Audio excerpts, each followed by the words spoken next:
Every memory you've stolen takes a part of me into the flames. Not reaching back to what I used to know. Every enemy you've chosen, you let them say your name to never fade away. You will never learn from all the suffering you went through. I adored you even when I lost all my desires. You couldn't see my love expired. Falling deep into the night, walk along this damaged line and go the way I find the way. All of your colors have fallen into the world that you made. It's suffocating you. You wait in the ocean bright, I'll wait for the midnight. It's all for me and you. Pray for the open heart. Pray for the open heart. Darling, won't you let me take you to the show? Give me all the poisons, never let me go. Turn into a madman, turn into a stranger. Blinded by my own hands, I'm the only danger. Hit me with the love bomb, hit me with the lie. Hide me in the darkness, never hear the cries. Dying in a cage, the door open insane. Now I'm wide awake, I'll never fall for you again. Fall deep into the night, walk along this damaged line and go the way I find the way. All of your colors have fallen into the world that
is time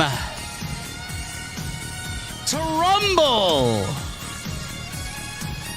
It is time for the Royal Rumble. Finally, we just had to sit through a 3-hour SmackDown to get there. SmackDown tonight. Not the worst show. Not as bad as Dynamite.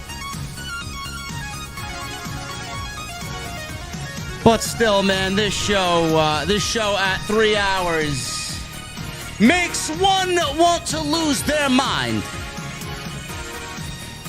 Again, not a bad show. But this show absolutely, no matter who comes over from Monday night, does not need to be 3 hours. The talk of the night is CM Punk and Kevin Owens. They meet face to face for a potential WrestleMania match. And Jacob Fatu. I don't know where Solo Sikoa is, but Jacob Fatu says he's off the leash. Ladies and gentlemen, tonight we're going to the LTS venue inside my mother's basement. I got the brand new Liquid Death, Dr. Death. We'll do a taste test as I just spill it all over my fucking dashboard. Let me get to the venue. When I get there, I want to know on this Friday night, what the fuck are you guys drinking? I'll see you over there.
Why has Triple H been so successful?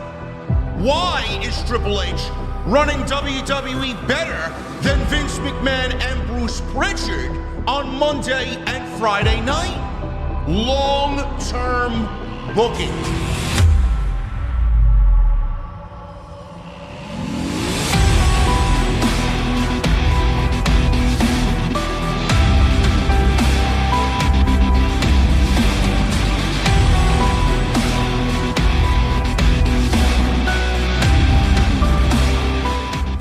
What is going on, guys? Thank you so very much for joining me right here on Off the Script. This is your Friday Night SmackDown post show for January 31st, 2025. I am your host, JD from New York. As always, coming to you live from the OTS venue inside my mother's basement.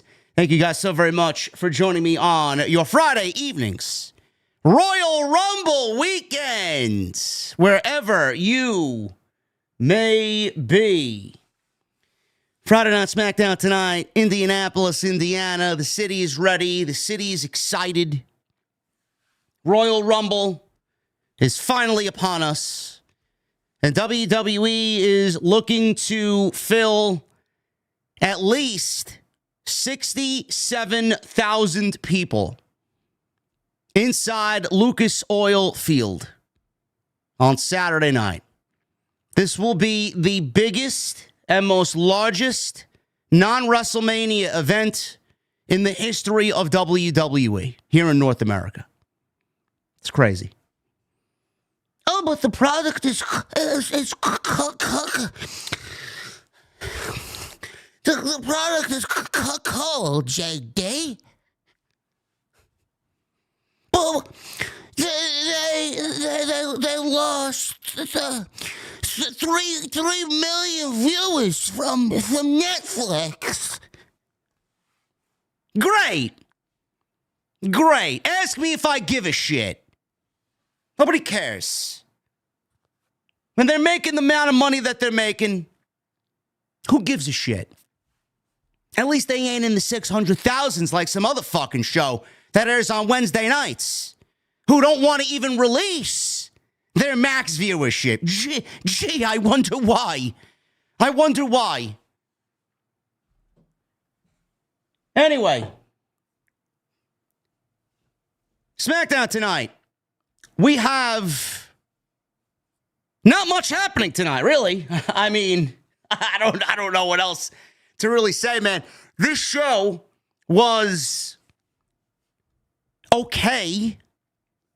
If you really want to compare it to whatever we got from the last 2 weeks, WWE put on a decent show compared to the last 2 weeks, which, I mean, if you bought yourself a pillow and laid down in front of your TV screens, you might have fallen asleep. You might have fallen asleep even tonight, to be quite honest with you.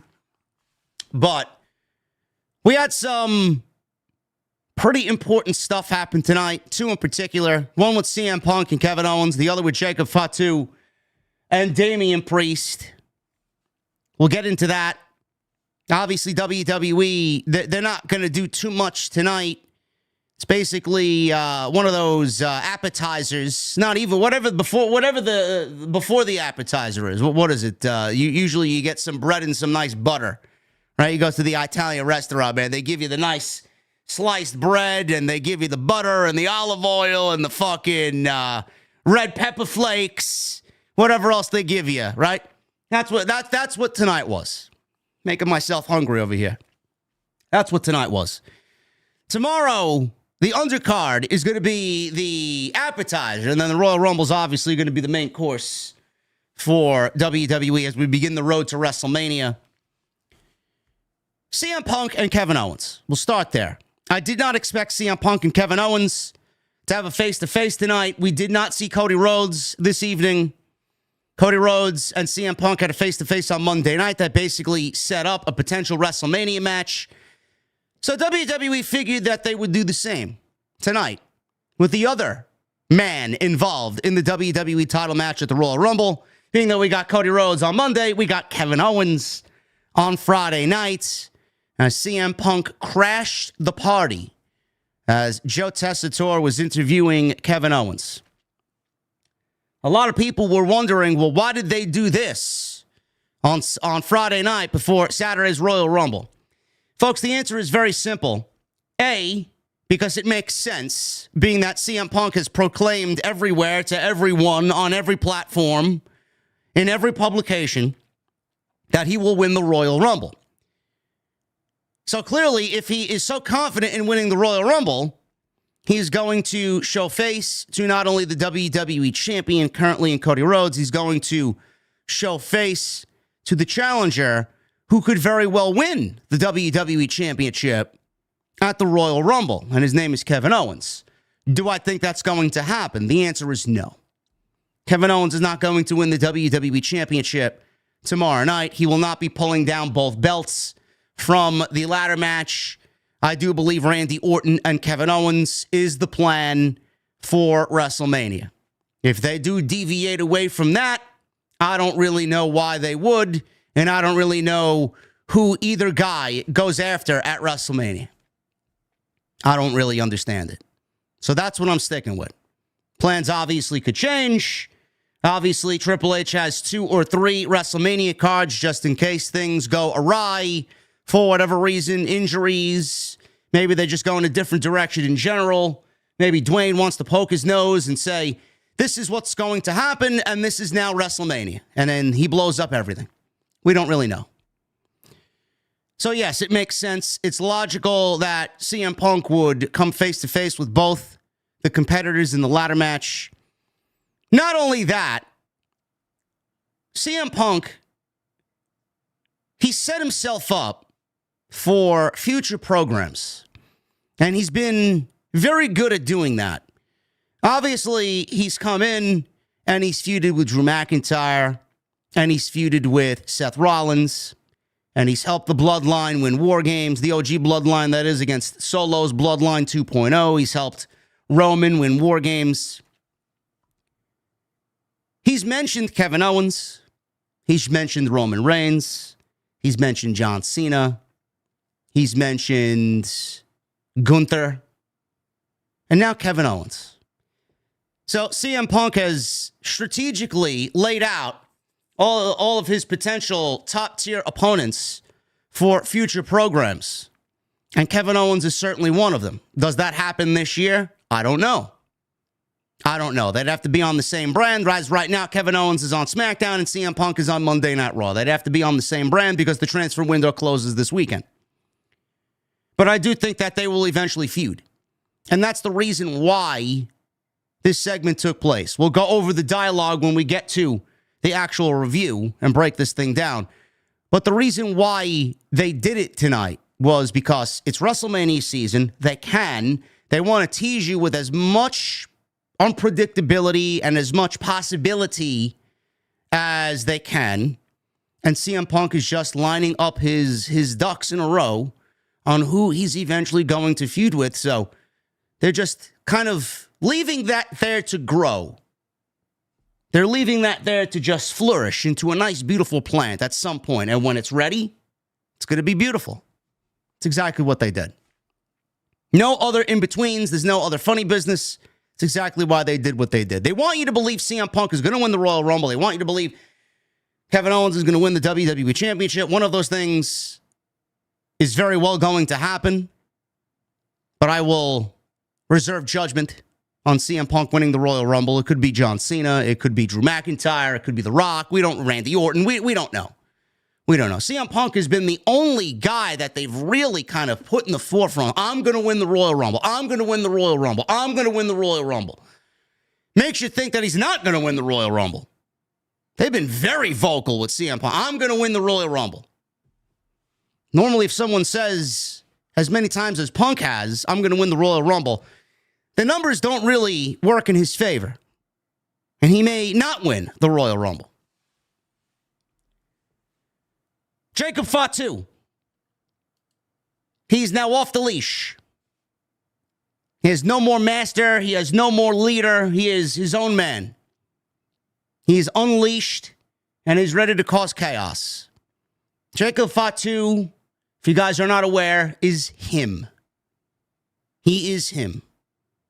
Jacob Fatu's uncut, animalistic, primal presentation is quickly becoming a must-see on Friday Night SmackDown, and the fans are acting accordingly. He's real. He's legit. Every word out of his mouth is him. That's why it works. You're not scripting Jacob Fatu. You're not putting words on a fucking paper written by some other writer who doesn't get Jacob Fatu, who's not Jacob Fatu, that hasn't lived the life that Jacob Fatu has lived. What you're getting is Jacob Fatu. You're getting it in the mannerisms. You're getting it in the vocabulary. You're getting it in his presentation. You're getting it in his tone of voice. You're getting it in his delivery. Everything is Jacob Fatu. That's why it's working. If this was Vince McMahon, he'd probably transform Jacob Fatu into a fucking mute and put a manager with him because he didn't like the way he spoke. Triple H is letting Jacob Fatu go out there and get over on his own. And within 3 weeks of him already leaving Solo Sikoa, from what we've seen, he's quickly becoming his own man. And you could see where the rocket is going. Straight up. Straight up. Royal Rumble's tomorrow. Jacob Fatu is going to have what they call the diesel spot or the big man spot, where he's alone in the ring and we get a couple of people, a couple of fluff guys coming out there and they're going right over the top rope. Jacob Fatu's going to have the most eliminations. I don't know if he's going to rival one of the records. I don't know if he's going to get double-digit eliminations, but I do think that he's going to eliminate many people tomorrow in the Royal Rumble. That's his job.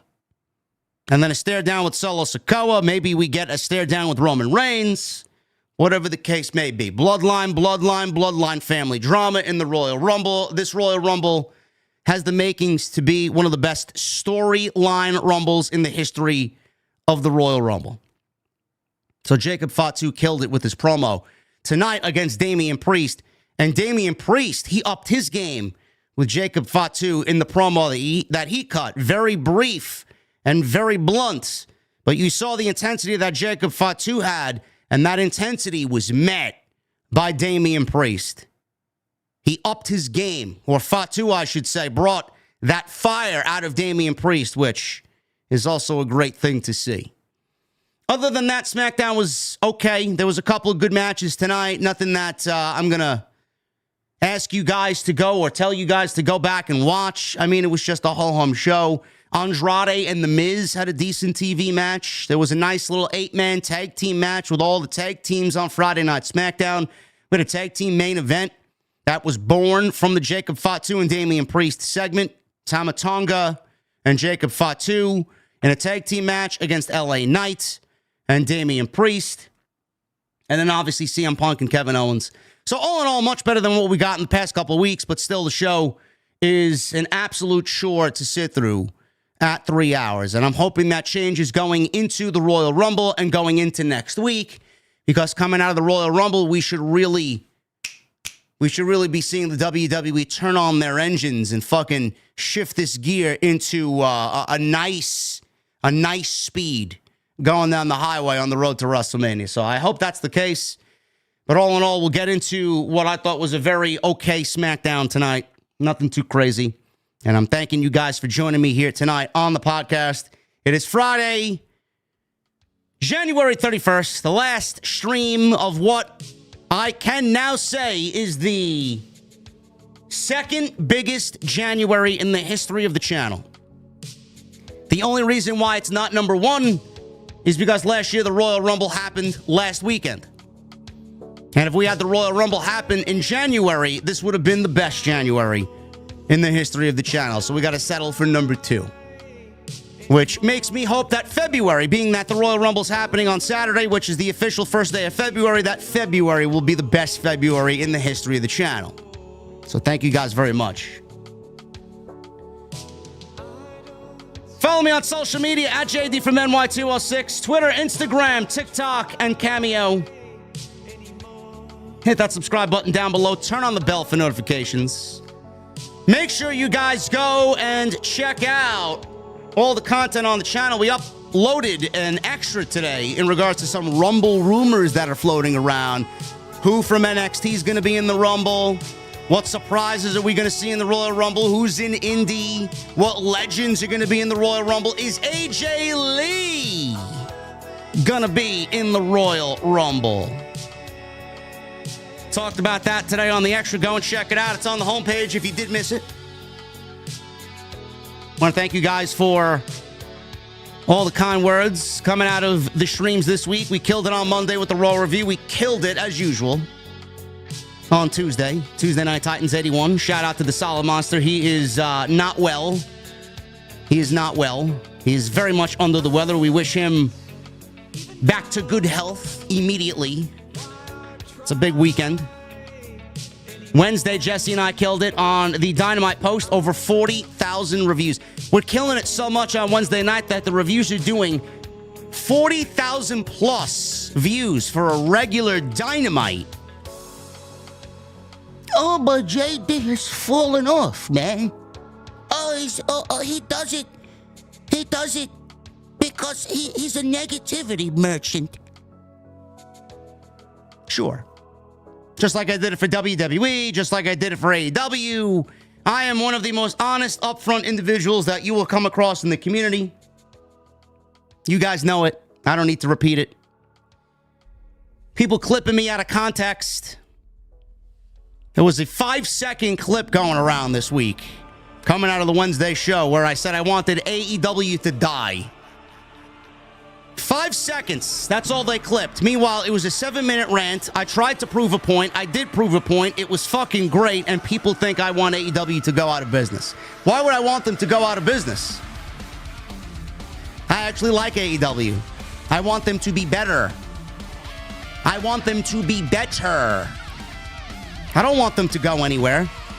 I genuinely want to enjoy what I watch on Wednesday nights. I want to share in the excitement of pro wrestling.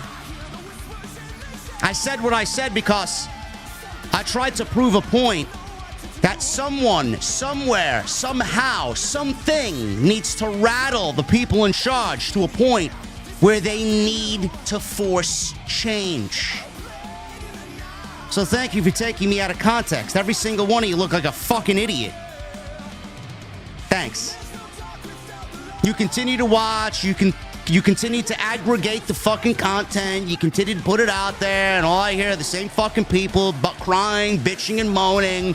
All these things, all these falsities. Great, man.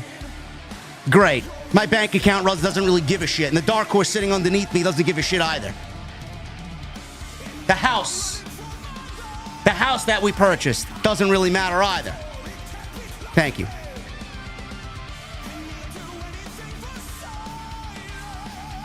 Royal Rumble pool. Royal Rumble pool, still ongoing. You guys got to get in, man. Adam Casper took a huge lead. He took a huge lead in the Rumble pool. Adam Casper right now is sitting with 56 entries. He's running away with this thing, man. I changed the rules again because I can. I'm announcing not just one winner, not just 2 winners. I'm announcing 3 winners for the Rumble pool because you guys are fucking killing it. So if you guys want to get in on the Rumble pool, it's happening tonight. It's happening on Saturday. The winner is going to be announced. The winners are going to be announced on Monday. Every $10 gets you 1 entry. $10 gets you 1 entry. A $50 super chat gets you 5 entries. A $100 super chat gets you 10 entries, so on and so forth.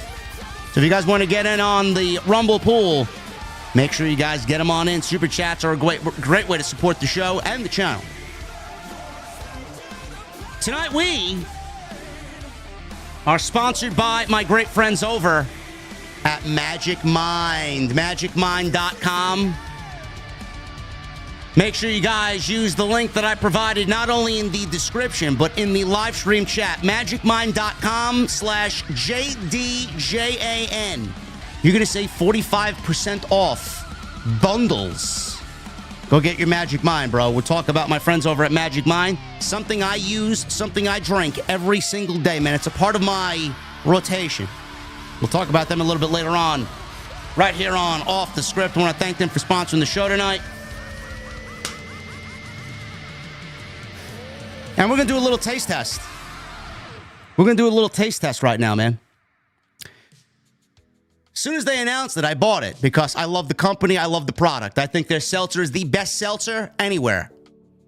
I love Liquid Death sparkling water. Love it. Drink it every stream. I bought this Liquid Death, man. This is their new sparkling water soda line. Tastes like soda. They got 3 flavors. They got cola, they got root beer, and they got this one that I purchased, Dr. Death. You guys can see that. Dr. Death. Liquid Death. I looked at the ratings before I purchased anything. The cola got I think it was a 6 out of 10, 6.5 out of 10. I don't know what website I looked up. I just chose the first thing that Google recommended. 6.5. They have a root beer flavor as well. They got a 5.5. I'm like, ugh. That's the one I wanted to go with. I wanted to go with the root beer flavor. So I love Dr. Pepper. I used to love Dr. Pepper. I don't drink soda anymore because it's just fucking unbelievably unhealthy for you. And I would rather live into my 90s than fucking die at 70 drinking fucking all the sugar. Dr. Death is their Dr. Pepper line. It's sparkling water. Sparkling water. Gonna put it in my my mini thermos here so it stays cold because we only drink cold beverages in the OTS venue. My Troegs independent brewing canister that keeps my beverages cold for a good 12 hours, man. I'll be at Troegs, I believe, next week in Hershey.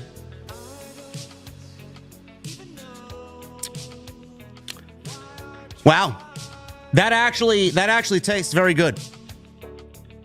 That tastes very, very good.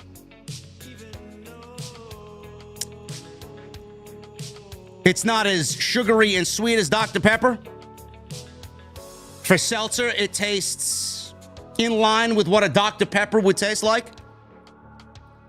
I could see myself drinking this quite often, actually. You know, I should be sponsored by Liquid Death.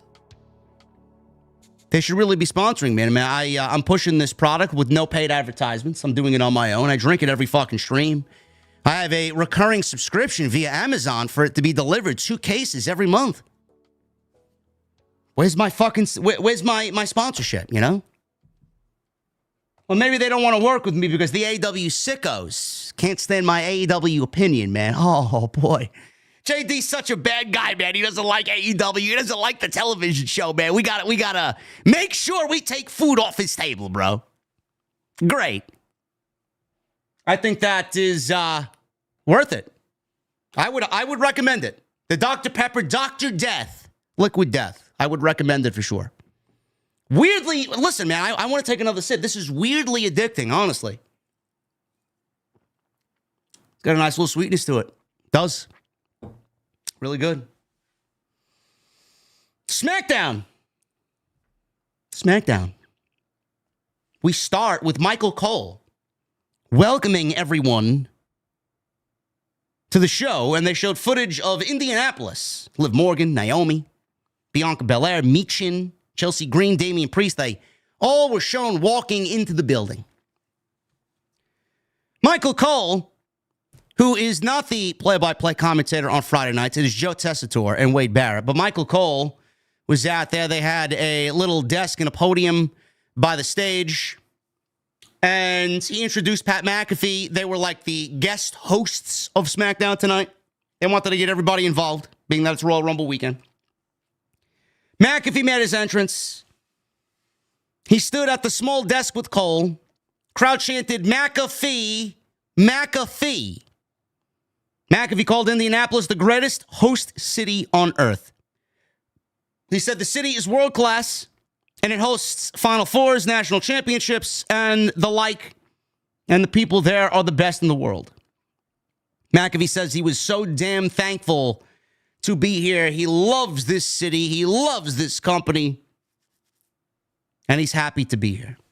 Michael Cole then threw it to Joe Tessitore in the ring, and we get the Kevin Owens interview with Joe Tessitore before his ladder match at the Royal Rumble with Cody Rhodes. Both belts will be on the line. The Winged Eagle and the WWE Championship proper will be hanging above the ring. Tessitore says it's difficult to look past Owens' latest actions. He played up the idea that he plays a big role covering wrestlers, so he wanted to give Owens a fair time in front of the live audience. Tessitore asked Owens what everyone was missing about how Owens feels about Cody. Owens began to talk, and then the crowd started to drown him out with boos. This was the hottest that this crowd was all night. They died off significantly for the rest of the show. I don't know where they went.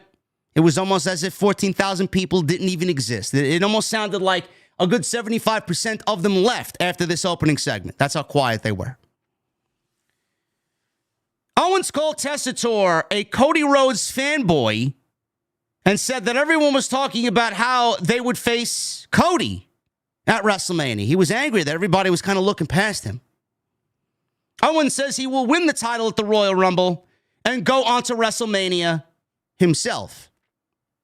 Owens asked Tessitore if he thought he was a tough guy, and Owens did not accept Tessitore's initial apology for not giving him microphone time. Owens then grabbed the Winged Eagle belt and says both of these belts are going to be on the line tomorrow night. I'm taking this one right now, and he unhooks the Winged Eagle belt. he looks at the WWE Championship, and he says, I'll be taking that other one tomorrow. So he starts to leave the ring, and all of a sudden, CM Punk's music hits the PA system. He walks down to the ring. He grabbed the microphone. Loud CM Punk chants. Punk stood in the ring listening to everybody shower him with love. Owens and Punk stood silent at each other. They stood there for a minute looking at each other. And the crowd in Indianapolis chanted, holy shit, holy shit. They didn't even say anything yet. Owens asked Punk if he could help him, and Punk said, no, you can't help me. Instead, Punk says he was there to offer 2 apologies. Number 1, for interrupting him. The other was for Owens thinking Punk was looking past Owens for WrestleMania. Punk said when he wins the Royal Rumble, and if Owens makes it past a very angry Cody Rhodes, the main event of WrestleMania could very well be Kevin Owens versus CM Punk. Punk said if Owens wins the Rumble, or he wins at the Rumble, I should say, Owens' title reign won't last long because he'd take the title from Kevin Owens at WrestleMania.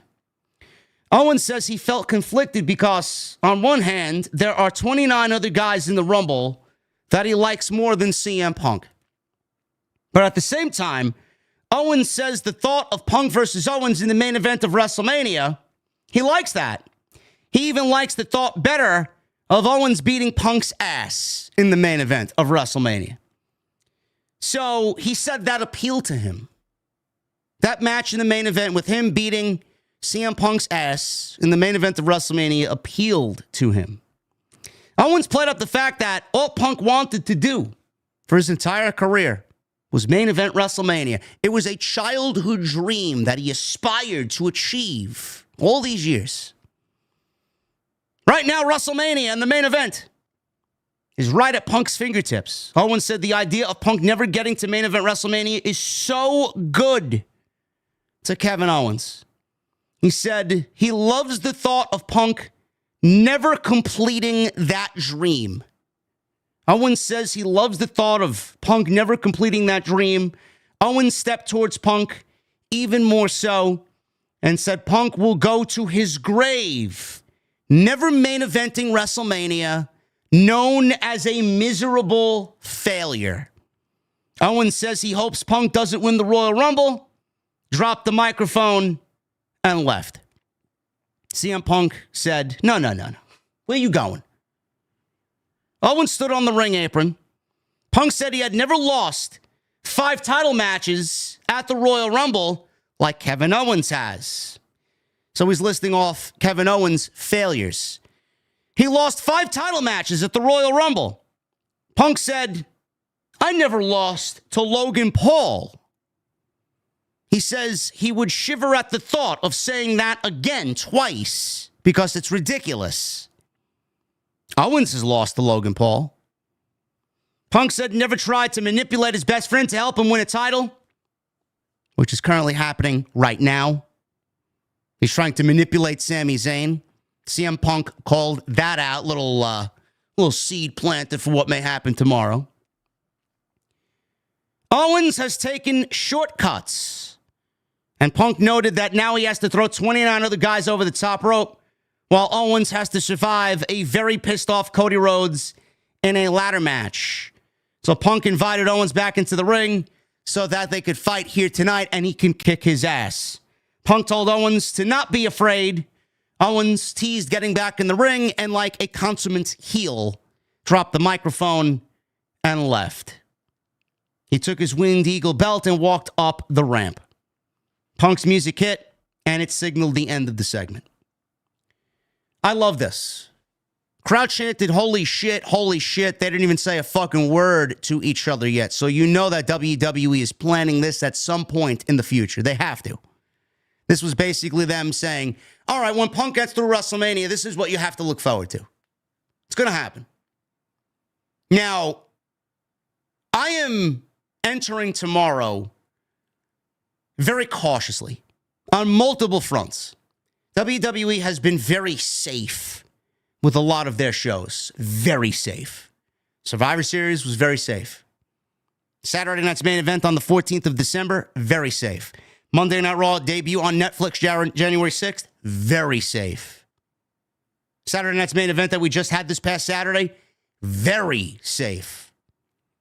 WWE needs to take whatever car that they're driving in, whatever car Triple H is driving in, he needs to shift that shit up to a couple of gears where he is right now. And instead of doing 55 in the right lane, he needs to get into the left lane and pump that shit up to at least 85. And that's going at normal speed, following the flow of traffic. I'm not even asking him to go I'm not even asking him to get into the dark horse and go 110 miles an hour down the New Jersey Turnpike. I'm not asking him to do that.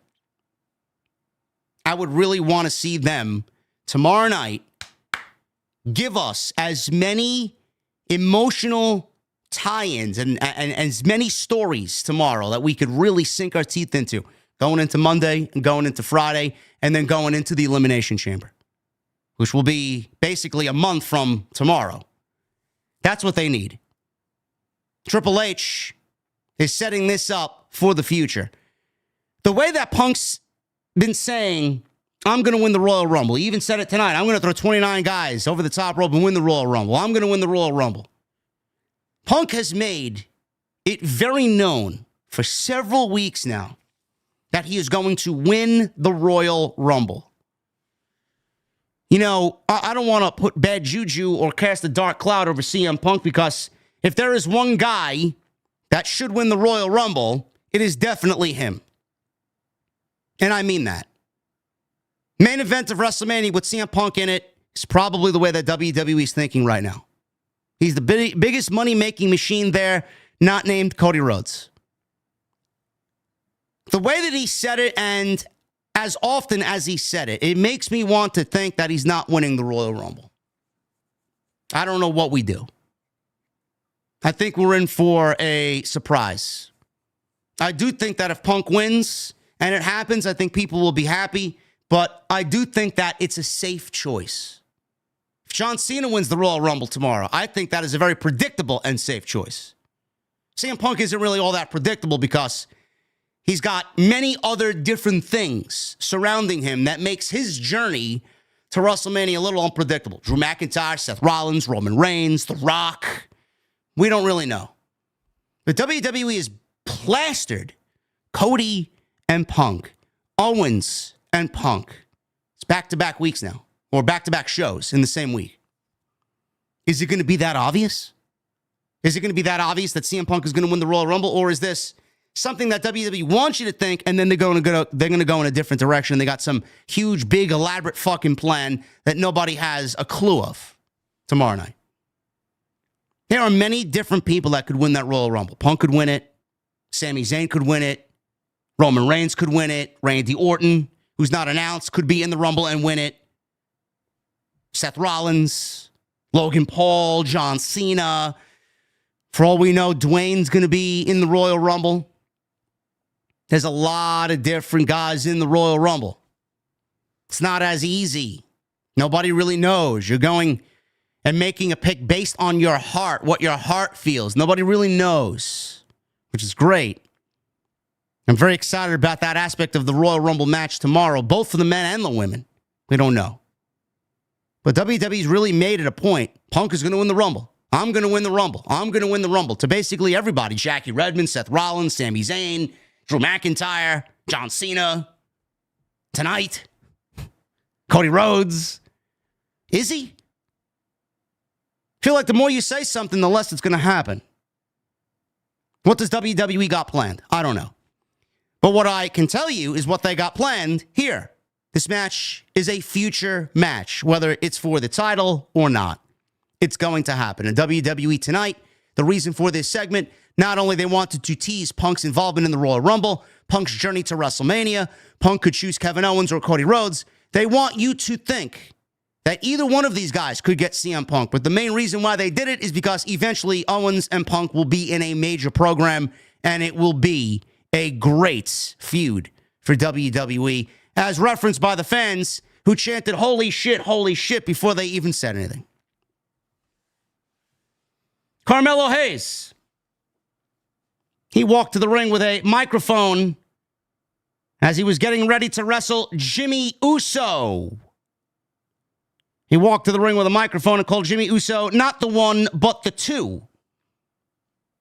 Mello says he won't miss because his name isn't Tyrese Halliburton.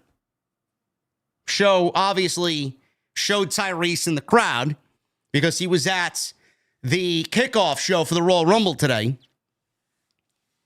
He was sitting front row. Jimmy tried to jumpstart the match. Mello quickly countered, and we get the first match underway on Friday Night SmackDown, which most of Friday night was commercial-free within the first hour of SmackDown. So good on them. I didn't really know that was a thing, so I was surprised when they didn't go to commercial, but it was slightly commercial-free for the first hour.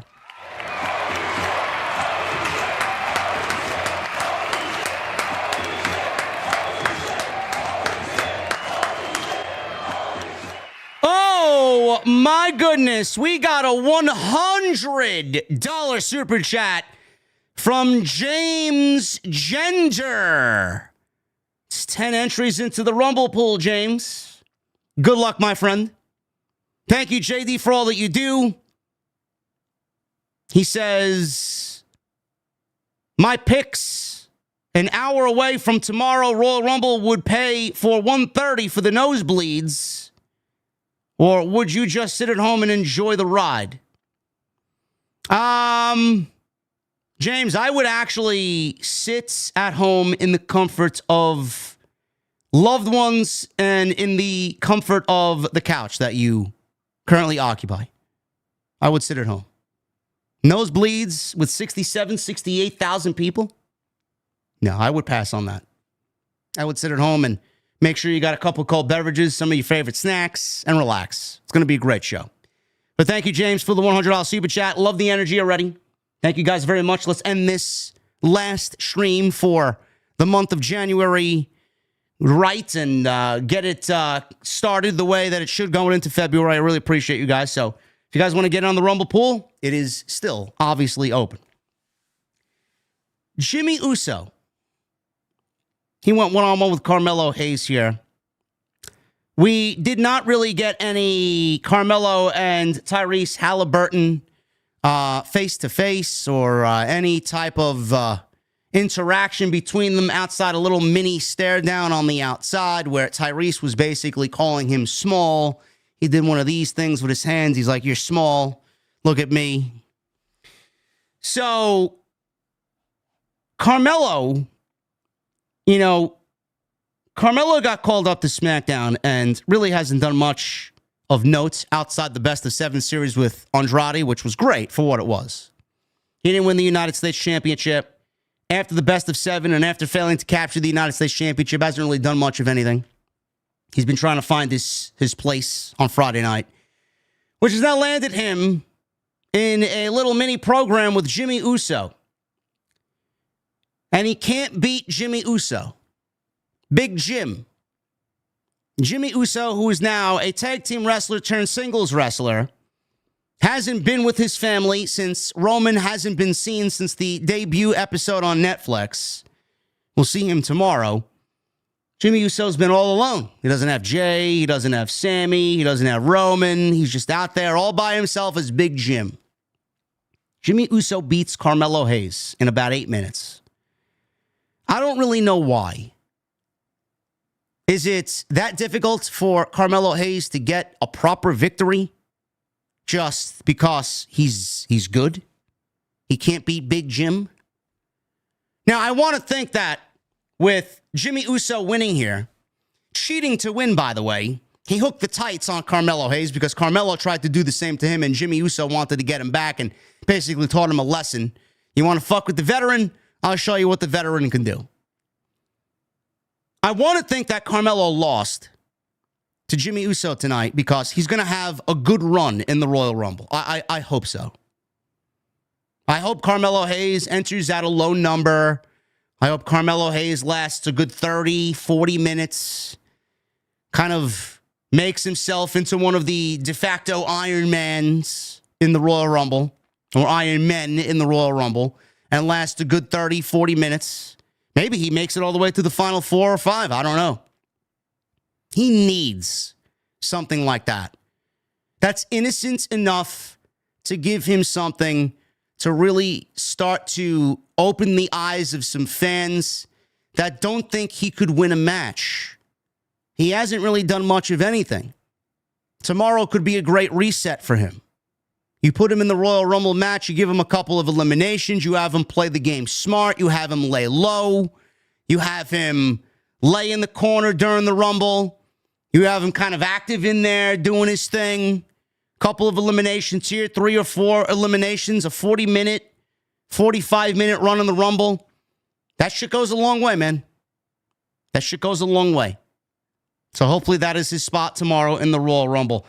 So we'll pick it up in the middle of the match here. This was commercial free.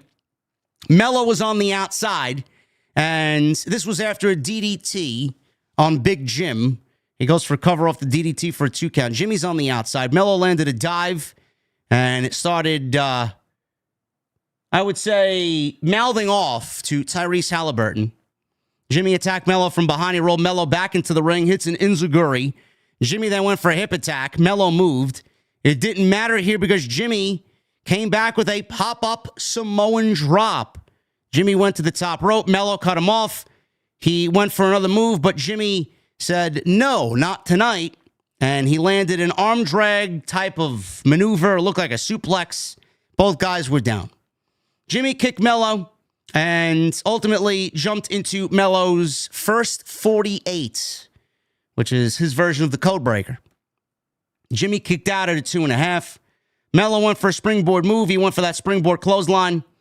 Jimmy moved, super kicked Melo for a very good near fall. 2 count only. Jimmy went to the top rope. He went for the Big Uso splash. Melo got the knees up. Jimmy stopped. He rolled him up for a 2 count. Melo hit a running knee. He went to the top. Melo landed a splash. He gets a 2.5. Melo couldn't believe he did not get the victory. He went back up to the top rope. Jimmy cut him off with a big kick. Jimmy went for another big move off the top. Melo countered into a roll-up. Jimmy kicked out, rolled Melo up for the win while hooking the tights to help him get a victory. Jimmy Uso cheats to win against Carmelo Hayes. He's been on the brand for about a year. Coming up on a year. He was the brand's #1 draft pick. Has he performed like a #1 draft pick? Has he won like a #1 draft pick? Braun Breaker wasn't a #1 draft pick for Monday Night Raw. Braun Breaker has had one hell of a fucking year. He's a 2-time Intercontinental Champion. So I don't know when Carmelo Hayes is going to eventually catch up to Braun Breaker. He is way behind for the 2 guys who led NXT 2.0 as #1A and #1B. He's nowhere near where Braun Breaker is right now. We got to start asking that question of why. This show could use some fresh, young talent at the top of the card, like someone in Carmelo Hayes. So like I said, hopefully the Royal Rumble serves as a catalyst to help further his push on Friday night. It is on Triple H. It is on Triple H. I don't know what we're doing. Is it a slow burn? I know the company values Carmelo. I know they think he's a future piece to the company. I know they do. But he's not being booked like it. And I don't really understand why. Why is Braun Breaker lighting the world on fire and Carmelo Hayes can't get a victory over Jimmy Uso? Just a question. A concern. Hopefully the Royal Rumble fixes that tomorrow. They did the Royal Rumble by the numbers video, which is always great. I love a nice Rumble by the numbers video. Chelsea Green, she was interviewed by Byron Saxton. Green said last week, Michin tried to destroy the face of the United States, and tonight, Chelsea is going to return the favor. Green says she will win the Royal Rumble Saturday night. And Chelsea Green also called Piper Niven her Secret Service, as she was dressed in a very Secret Service-like outfit was Piper Niven. Listen, I like the shtick. I do. I just don't think Chelsea's done really much of anything with the United States Championship, and the title hasn't really got off on the right foot since she won it on December 14th at Saturday night's main event. The Miz, he was talking to Nick Aldis backstage and said if Andrade was standing right there right now, he'd punch Andrade in the face. So Nick Aldis had this look on his face as he was looking at The Miz, who was saying to Nick Aldis, Andrade's behind me, ain't he? Because Andrade walked into his office. Andrade asked The Miz if this was a challenge. Andrade suggested that tonight they go one-on-one, and Miz said if Andrade wanted a lesson in greatness, it's fine with him. Aldis made the match for later tonight.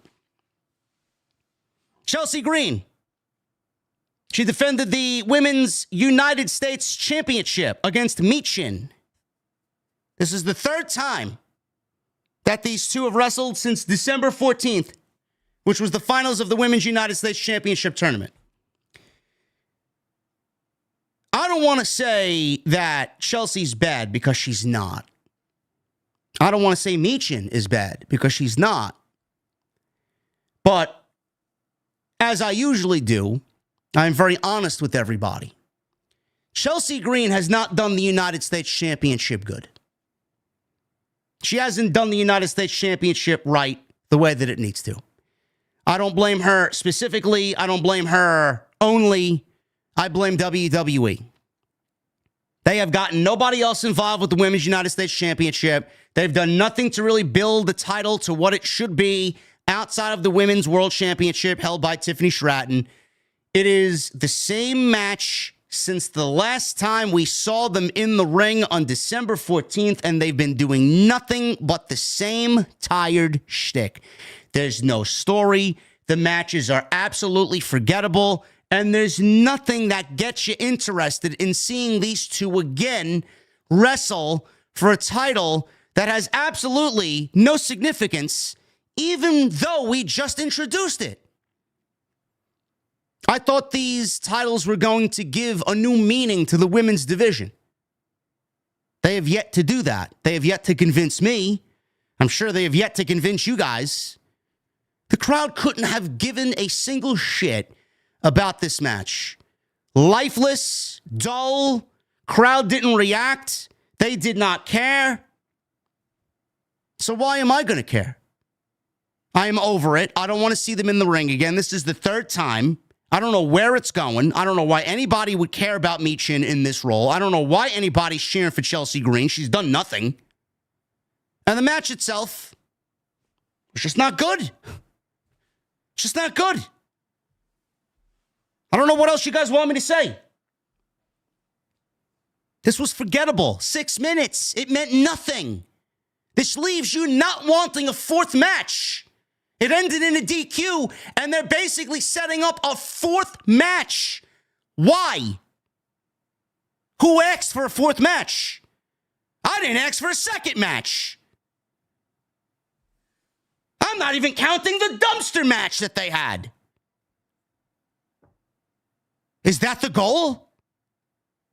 Are we going back to another dumpster match? Match started off 2 pin attempts. Chelsea rolled to the outside. She rolled back in. Michin hits a series of German suplexes. Chelsea went to the outside. Michin landed a dive through the ropes, which looked very weak. We go back inside. Michin went for eat defeat. Chelsea Green, she escaped the finish. She then punched away at Chelsea until Chelsea pushed Michin over the top rope to the outside. So we go back inside and they settle into a chin lock. So after all that we've gotten, which is nothing up until this point, they settled into a chin lock to slow the match down. Eventually, Chelsea transitioned into a headlock. Michin fights back. She gets back to a vertical base. Series of kicks, a running strike. Michin set up the big, long cannonball. She twerks, and then she cannonballs into the corner. She got a 2 count out of it. Then they trade pin attempts again. Michin actually landed Eat Defeat, but Chelsea rolled to the outside. B-Fab rolled Green back into the ring. Chelsea Green escaped again on the opposite side. Michin chased after her. Chelsea kept running away regardless. So Chelsea runs over to the commentary table, grabs Michin's kendo stick, and blasted Michin in the back with the kendo stick, and the referee called for a disqualification. It's the way the match ended. After the match, Michin got a hold of the stick, and she started hitting Chelsea Green with it as Chelsea Green escaped with Piper Niven as Michin and B-Fab stood in the ring. Absolutely flat, like fucking a bottle of Pepsi laid out on the kitchen counter with no fucking top for 4 days. Ridiculous. Absolutely fucking ridiculous. Could not be bothered to care. I don't know who actually does care. The United States Championship is fucking completely worthless up until this point. And again, it's all creative. All we wanted was a story for a secondary title that we don't have to focus so much on the women's title held by Tiffany Stratton. And we don't even have that. And we're not getting it on Raw either. Lyra Valkyria won the championship a couple weeks ago. How many times did we actually see Lyra on Raw outside of a backstage segment with her and Ivy Nile? Both mid-card titles are absolutely fucking worthless so far in WWE in the women's division. We hope for change. It hasn't happened yet, unfortunately. Byron Saxton. He interviewed Bianca Belair and Naomi backstage. Saxton asked what will happen if Naomi and Belair are the final two in the Royal Rumble Saturday. I guess it could happen. It could happen. And maybe we see Jade. I don't know. Bianca Belair is a odds-on favorite to win the Royal Rumble. And it was rumored the last couple of weeks that Bianca Belair and Rhea Ripley has internally been discussed for WrestleMania. So we don't really know. Could be a nice seed planted there. They could be the final two. Naomi lasted almost an hour last year. And Bianca Belair is always considered a favorite when it comes to this type of match. They said that they would support each other no matter the outcome. Byron Saxton noted how Liv and Raquel have their eyes on the Women's Tag Team Championship. I could see a situation where Jade Cargill comes back, points out who the culprit is for taking her out and slamming her on the hood of a car. Whether it's Bianca or Naomi, in this case, for the sake of the story, we'll say it's Naomi. Jade resumes tag team with Bianca Belair, and I could see Naomi fucking Jade Cargill over and costing Bianca and Jade the tag team titles to Liv and Raquel. I could see that playing out that way. But will they be the final two? I mean, I don't want to say no, but the probability of that is highly unlikely. Depends on what story WWE wants to go. For all we know, Charlotte Flair will win the Royal Rumble, and she will win back the Women's Championship before we even get to WrestleMania. That's how much WWE wants to already strap the rocket to Charlotte Flair. There was a report as of today that WWE is getting ready to strap Charlotte Flair with a championship much sooner rather than later. I don't know what the fuck that means. I don't know what that means at all. God help our souls. Talk about predictable, huh? Damian Priest. He's out there with Jacob Fatu. Damian Priest is out there first, by the way. And he said he wanted to make an impact after coming up to the main roster. And he went from a nobody to eventually a world's heavyweight champion. Priest says he doesn't want to live in the past, though, because now he's on Friday Night SmackDown. Priest said the goal on SmackDown is championships, and it starts at the Royal Rumble, and he will secure his spot at WrestleMania. Damian Priest, love him. Is he going to win the Royal Rumble and secure a WrestleMania main event? No. No, he will not. Jacob Fatu's music hit, and you audibly heard the crowd just kind of come alive. After the last dud of a match that we got with Mia Yim and Chelsea Green, crowd came alive because they seen Fatu on the big screen, and he walked to the ring. Fatu is cutting his promo and said he sees Priest. He knows who he is. He knows what he's done. Fatu said Priest has accomplished so much more than the others in the back. Fatu said they're alike because they both got out of the gutter and they both came from the streets. The difference is, Fatu said, was that Fatu spent time in the box, jail. Fatu says he's all gas, no brakes now, and if Priest thinks he's going to make a name for himself on SmackDown, that's not going to happen. Fatu said Priest can lay down or he could beat his ass down. Fatu says he and Tama Tonga have no more chains. They're not bound by the chain anymore. The cuffs are off, and they are running SmackDown now. And then he ended with Fatu. Love it. Fatu is him.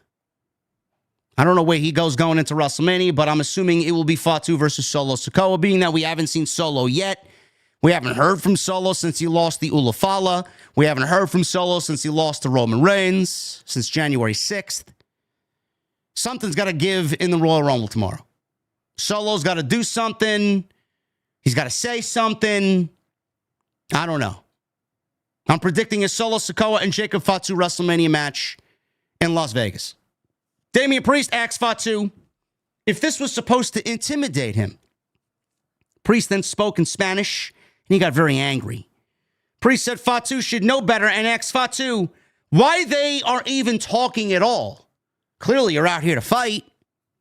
Priest then super kicked Tama Tonga. Fatu looked at Tama Tonga on the floor. He then focused back on Damian Priest. They circled each other. We got another holy shit chant. And the two started brawling with each other. Tama Tonga got up. It was a 2-on-1 now. So they had the numbers game. And then LA Knight runs out. He makes the save on Damian Priest. LA Knight hits Fatu with a steel chair. He grabbed the microphone.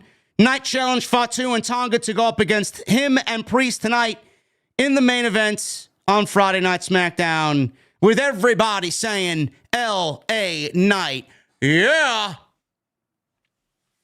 LA Knight's still poking his nose in bloodline business. I don't know where it ends, but that's what they got him doing.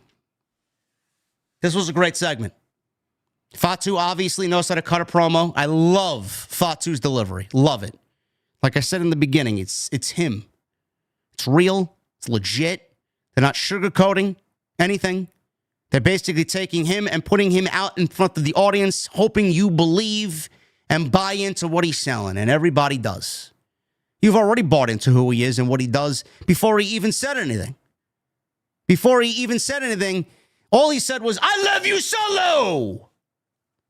Now he's actually speaking for himself. And the bloodline is no more. There's no more need for the bloodline. The bloodline's dead. Solo Sikoa lost, losing has consequences.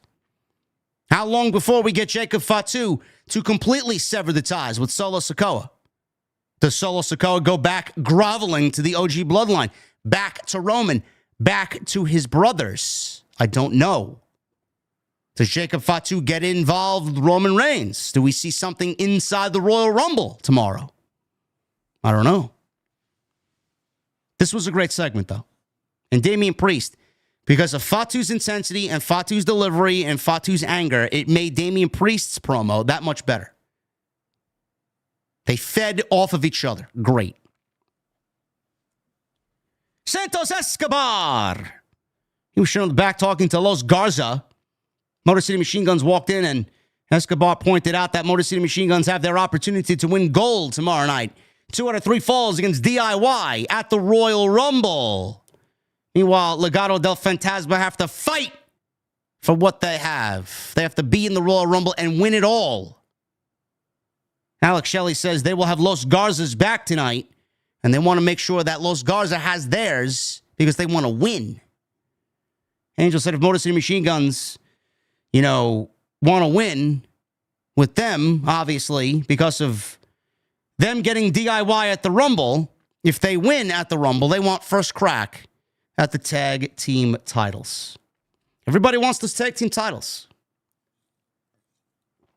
We'll see what happens. Triple H, footage of the moment that Triple H was told he was being inducted into the WWE Hall of Fame. WrestleMania weekend. I've seen a lot of discourse online about Triple H joining the Hall of Fame class this year as the first inductee. Seen a couple of bad faith accounts online because that's all they are. Oh, well, look at what he's doing, JD. It's all about Paul Levesque. He's being greedy and selfish. I'm sorry, do you know the inner workings of WWE? Who's to say this wasn't a genuine surprise? And who's to say he's going in as an executive, Paul Levesque? Does Triple H not to go in on his own as a performer? I mean, he's wrestled for 30 fucking years. I don't understand people. I really don't understand it. 30 years. And people are complaining that he doesn't belong in the Hall of Fame as an individual inductee. This is the fucking level of bad faith criticism that exists in the IWC. You believe that? It's not going in as an executive. Though I do believe that what he's doing as an executive and what he will accomplish as an executive now will supersede what he does in his in-ring career. This is the most important part of Paul Levesque's career, what he's doing now. He's going to be better known for what he does now than what he's done in the ring. And he was great at what he did. Does he deserve it? Yes. Yes. So for all the bad faith, paid AEW fucking grifters, or I can't even use that word. It doesn't even make sense. Bad faith fucking merchants online. All the AEW paid accounts that think that Elon's paying well on social media. He ain't. Triple H deserves a Hall of Fame inductee or an induction. He deserves to be in the Hall of Fame by himself. Absolutely. Who's going to induct him? I don't know. I would say Shawn Michaels is number one. I would say Stephanie probably would be number two. Undertaker's a good candidate as well. I would say Shawn Michaels, though. Could be a mixture of all three of them. Could be Nick Khan. I don't know. We'll see. Motor City Machine Guns, Alex Shelley and Chris Sabin, and Los Garza, Angel, and Humberto. 8-man tag team match with DIY, Johnny Gargano, Tommaso Ciampa, and Pretty Deadly. This went 12 minutes.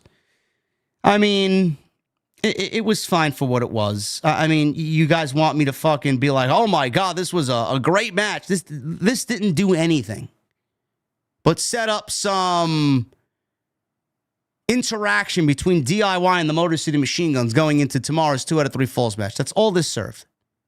That's all this served.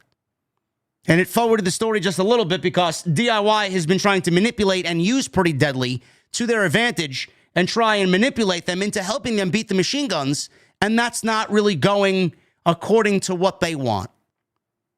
Their plans are not unraveling the way that they want. So we'll pick it up after the commercial break. Apparently, we go into a picture-in-picture break. The baby faces hit stereo dives on the heels on the outside, and we go into a commercial break. Shuck comes back. Elton Prince is working over Sabin. Wilson tagged in. Sabin hits a double clothesline on both Prince and Wilson. Finally separated himself from the onslaught of offense. Sabin tagged in Angel, who stole the tag from Shelley. He wanted to tag his partner, but Angel took that away. Angel fired up. He did the whole thing where he does some offense and then rips off the pants. Him ripping off the pants got the biggest reaction in the entire match. Glad that he brought that gimmick back. I thought that was great. Angel went to the top, hits a big crossbody on Wilson, looked fantastic.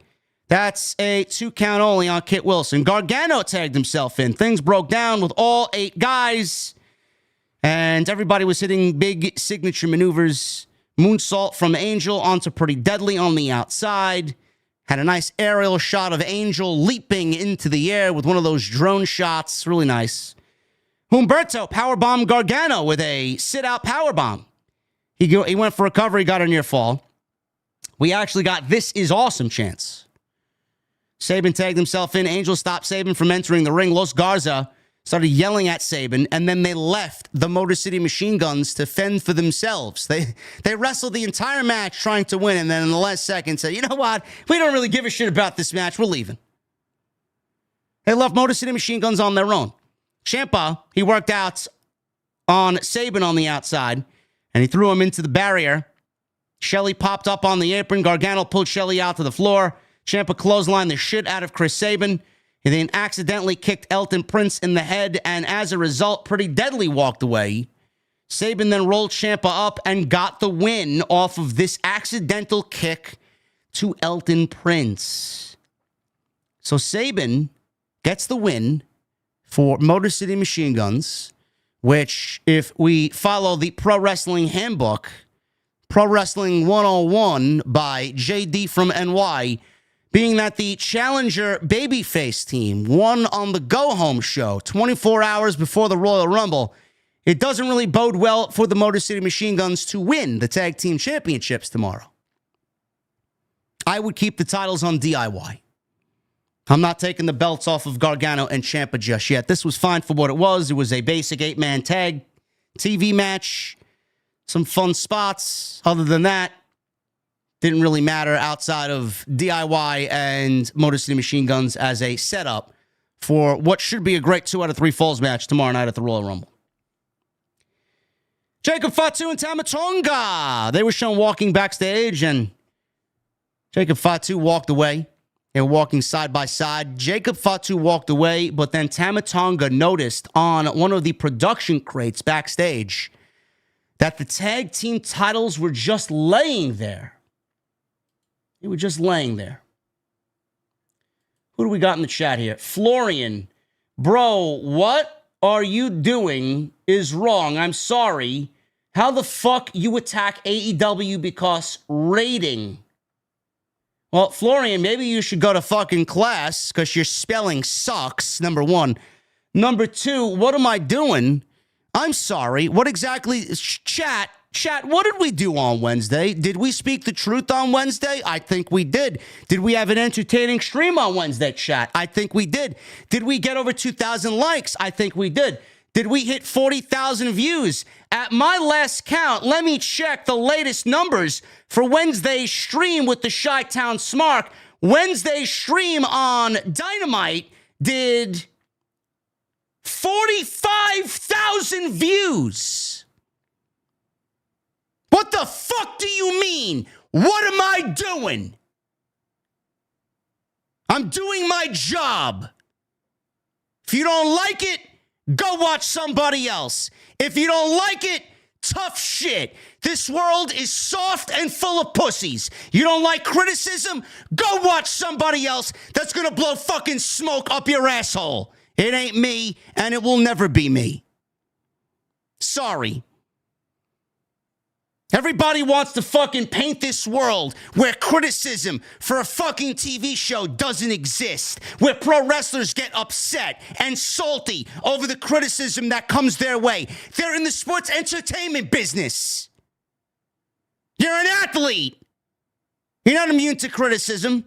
And the fan base sticks up for them as if these people think they know you. They don't fucking know you, nor do they give a shit about you. I love the fact that I could rile up a complete stranger, some dude who's sitting in his fucking underwear in his room by himself.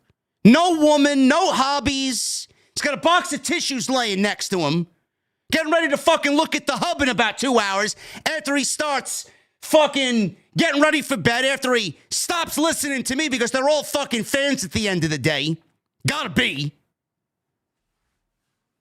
Let me do my fucking job.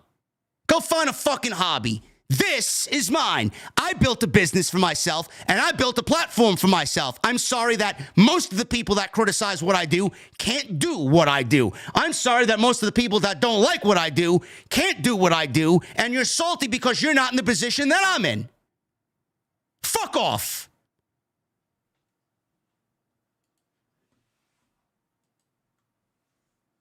Jurgens? Who's Jurgens? Oh, don't forget the Jurgens, says Kim Jong-un. Yes. Yes, I'll even pay for it for you. Fucking ridiculous. I've never seen so much stupidity in my entire life. It's unbelievable to me.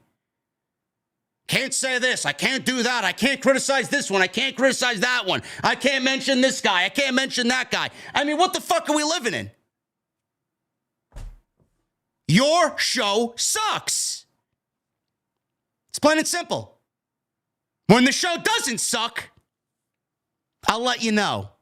Until then, you're going to get truth, and you're going to get my disgruntled feelings towards the show. Don't know. I don't know what else to tell you. I don't know what else to tell you.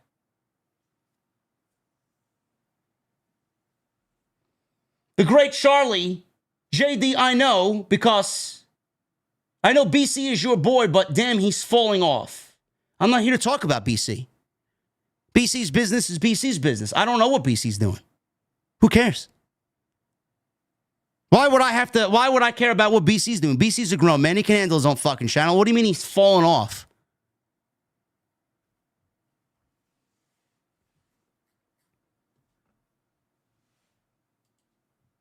Ridiculous. Again, I reiterate, everybody posted 5 seconds. 5 seconds of a clip. And everybody wants to fucking have a mental breakdown over 5 seconds.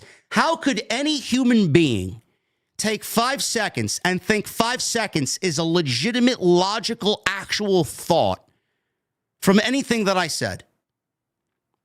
I posted the 7-minute clip on my Twitter page for everybody to go and watch in full. I posted the entire 20-minute clip on my second channel. Link is down below.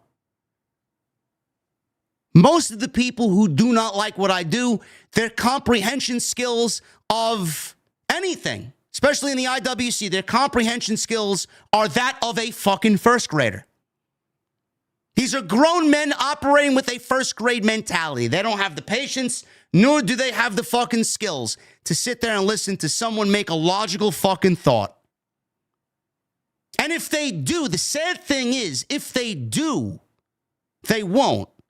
If they do, then everything they think about me and everything that they want to spew, all these falsities online, the fucking bad faith takes that they post online, that supposedly come off my platform.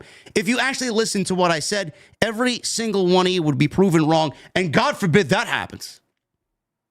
God forbid JD from NY is right about something. Let me tell you something. I've been more right than wrong on this channel in all the years I've been doing this. If I was a hitter in Major League Baseball, I would be the Tony Gwynn of this shit. There's not much I miss on. I only miss, according to you people, because it's something you don't want to hear. There are other places, there are other creators to go and do that. Seriously. This ain't the right show for you. It's fine. It's pro wrestling. You don't like it? Go watch something else. You know how many people told me this week, oh, you don't like it? Go watch something else. I don't believe a grown man is watching something he don't like.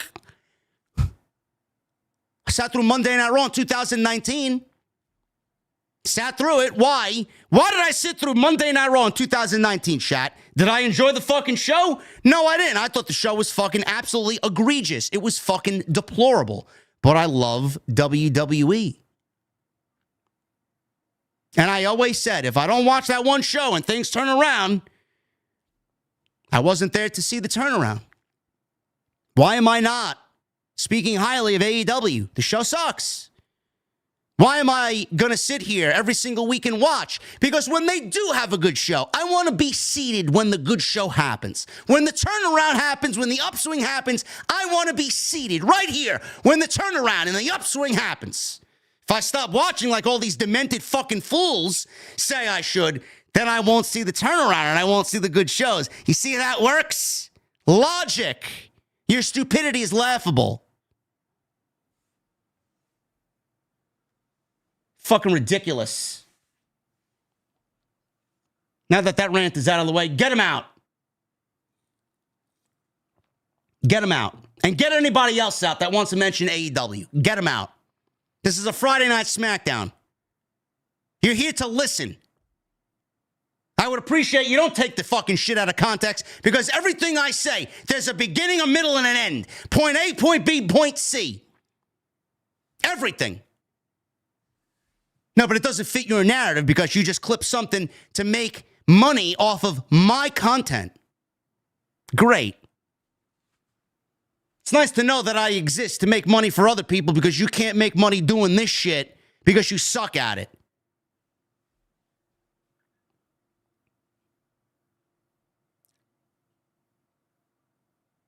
So, Fatu walked away. Tama Tonga, he looked at the tag team titles laid out on a production case. Champion Gargano walked up, grabbed them. Tama Tonga did his usual.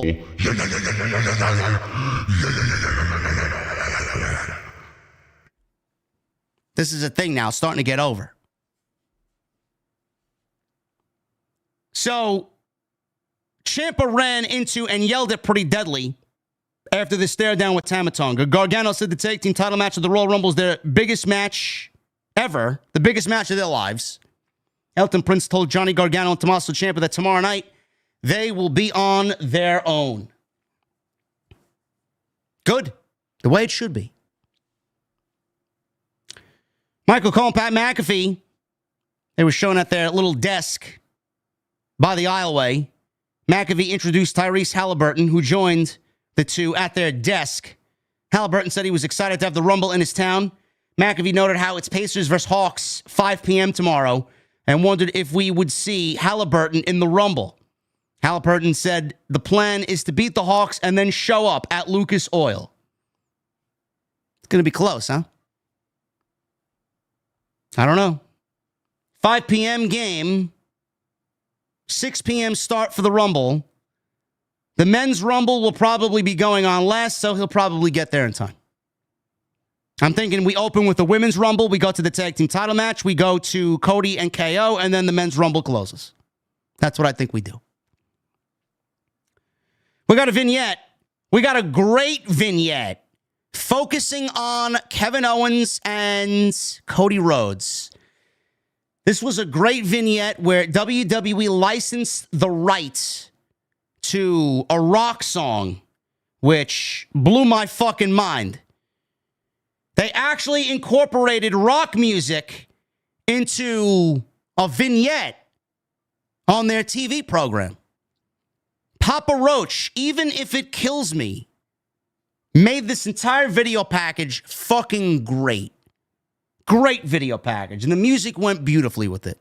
I'm sure WWE's posted it on their social media. I would urge you to go and listen to it. Great stuff. Excellent vignette. Right music. More of that, please. Naomi. She defeated Liv Morgan. 10 minutes. Liv Morgan and Raquel Rodriguez are certainly next in line for the Women's Tag Team Championships, being that we have Liv Morgan and now Naomi, one half of the Tag Team Champions, in a match together here on Monday night. I don't know where Jade Cargill gets reinserted. It's coming up. I think everybody expects Jade Cargill to reemerge on the road to WrestleMania. I don't think that she was even injured. I'm still sticking to my guns. I don't even think she was hurt. I thought they wrote her off television. She had some other side projects to take care of, a movie role or something. She comes back. She's training at the PC. She's getting ready for her return. And goodbye. which is kind of odd that she is the women's tag team champion and someone who has a regular role on TV to just get up and leave and go film something and then come back. WWE played it off as if she was legitimately injured. I don't think she was ever hurt. So it's going to be funny where they reinsert her into this Naomi and Bianca Belair tag team championship run now. Could be in the Royal Rumble. We don't know. When do we find the attacker? Might be at the Royal Rumble. I don't know. I would assume we'll find the attacker going into WrestleMania because it's a major storyline. It's probably the biggest storyline in the women's division, to be quite honest with you. Who attacked Jade Cargill? It's going to happen sooner rather than later because I feel like the longer you wait, the more people are not going to care about it. So hopefully they do wrap this thing up in the next several weeks. Liv Morgan and Naomi, not bad. Naomi's great. Don't get me wrong. But I didn't really care about this, honestly. We go back to the show after a commercial break. Raquel Rodriguez hopped up on the apron. She tried to distract Naomi. Morgan took advantage here with a backstabber for a 2 count. We go to a commercial. Back from the break, Morgan pinned Naomi and got a 2 count out of it, then worked a chin lock, the dreaded chin lock, to slow things down. Naomi stunned Morgan to even things out. She then kicked Morgan in the head, followed with a clothesline and a back elbow. Naomi ran Morgan's face into the second turnbuckle, went to the top. From there, Naomi landed a crossbody for a 2 count. Morgan ultimately came back with a running knee and a codebreaker from the top for a near fall. Naomi hit the rear view, went for the split-legged moonsault. Raquel distracted. Morgan and Naomi traded pin attempts, even off the distraction. Naomi got the best of it, rolling Morgan up for the win. After the match, Raquel attacked Belair and Naomi. Morgan joined in on the fun, and Raquel powerbombed Morgan onto both Naomi and Belair. Gee, I wonder who the next women's tag team champions are going to be. Andrade. He went one-on-one with The Miz. This match was actually very good. If there was a match of the night, this was it for me. If there was a match of the night tonight, this was it for sure. Now, I expected Andrade to win. The Miz is just The Miz. I mean, he's great. He's a Hall of Famer. Don't get me wrong, but Miz is one of those guys that just exists on the show. He's just there. You don't really notice he's there, but at the same time, he's not really entertaining. He's there. He's just like a blob. He just exists. 2 locked up here. Arm drag. Lockup happened again. Andrade got the best of that. Miz landed a flying head scissors. Miz likes to pull out these moves against guys who do those types of moves just to kind of fit in and pop the crowd. Action goes to the outside. Andrade followed up with a springboard moonsault. We go to a commercial break. Come back from the break. Miz is in control. He gave Andrade some... Is he still calling them the It kicks or the Miz kicks? I don't know. Daniel Bryan kicks. The Yes kicks. Andrade popped up, shot the shit out of the Miz. Andrade then hit a dragon screw leg whip. Flying elbow. Andrade landed double knees, meteor in the corner. Andrade booted the Miz in the face. Miz came back with a tilt-a-whirl DDT for a nice near fall. Miz clotheslined Andrade in the corner, went to the top. Andrade cut him off. So the two are up top. Andrade pulled off a beautiful-looking Spanish fly. Got a chant of "This is awesome." The move was awesome. The match, I wouldn't sit here and tell you it deserved the "This is awesome" chant, but I don't know. I guess Indianapolis was looking for a way to enjoy themselves, and they tried to force excitement. I don't know. Not that the match was bad. It's just, again, it just existed. It was just there. Spanish fly. Andrade missed the moonsault attempt. The two traded roll-ups. Andrade then hit a big spinning back elbow. That vicious back elbow that he usually does. That enough was the victory for Andrade. Kind of surprised that he won with that and he didn't go for the message, which is his finishing move. That was it. That was it. Miz, I don't know where he goes. I don't know where he fits in the current landscape. I just feel like he's like a blob. He's like an amoeba. He just kind of fucking goes with the flow, you know? But Andrade is way too good to be not in anything important. I don't know what we do. I'm hoping that he's got some sort of major storyline or a role of some sort that could really benefit him going into WrestleMania. What that is, who that's against, I don't really know. I'm not holding my breath for that to happen. WWE just seems to have him there. I don't know. I don't know. We know he's not moving to Raw. We know he's not being transferred via the transfer window to Monday night. His wife is going to be back on the show. So clearly they're going to keep them together on the same brand. I don't know. Zelina Vega is back on SmackDown. I would automatically pair Vega up with Andrade again. I would have Vega do her thing. I would also have her be a valet for Andrade. I mean, that's what's got to happen. Go back to the NXT formula. Go back to what made Andrade special. Vince killed that. Let's go back to that. They tried it in AEW. Chavo Guerrero, Vicky Guerrero. They tried it with my guy Jose the Assistant, which worked great. But the creative team didn't know how to book someone like Andrade. Had all the makings for a great international champion, continental champion. It went nowhere. He had the right guy out there, and Jose, it went nowhere. He had the right group of people around him, Dralistico and Roosh. It went nowhere. Imagine putting Andrade with those guys. They got the right guy managing them, and they still do nothing. Couldn't be me, bro. Couldn't be me.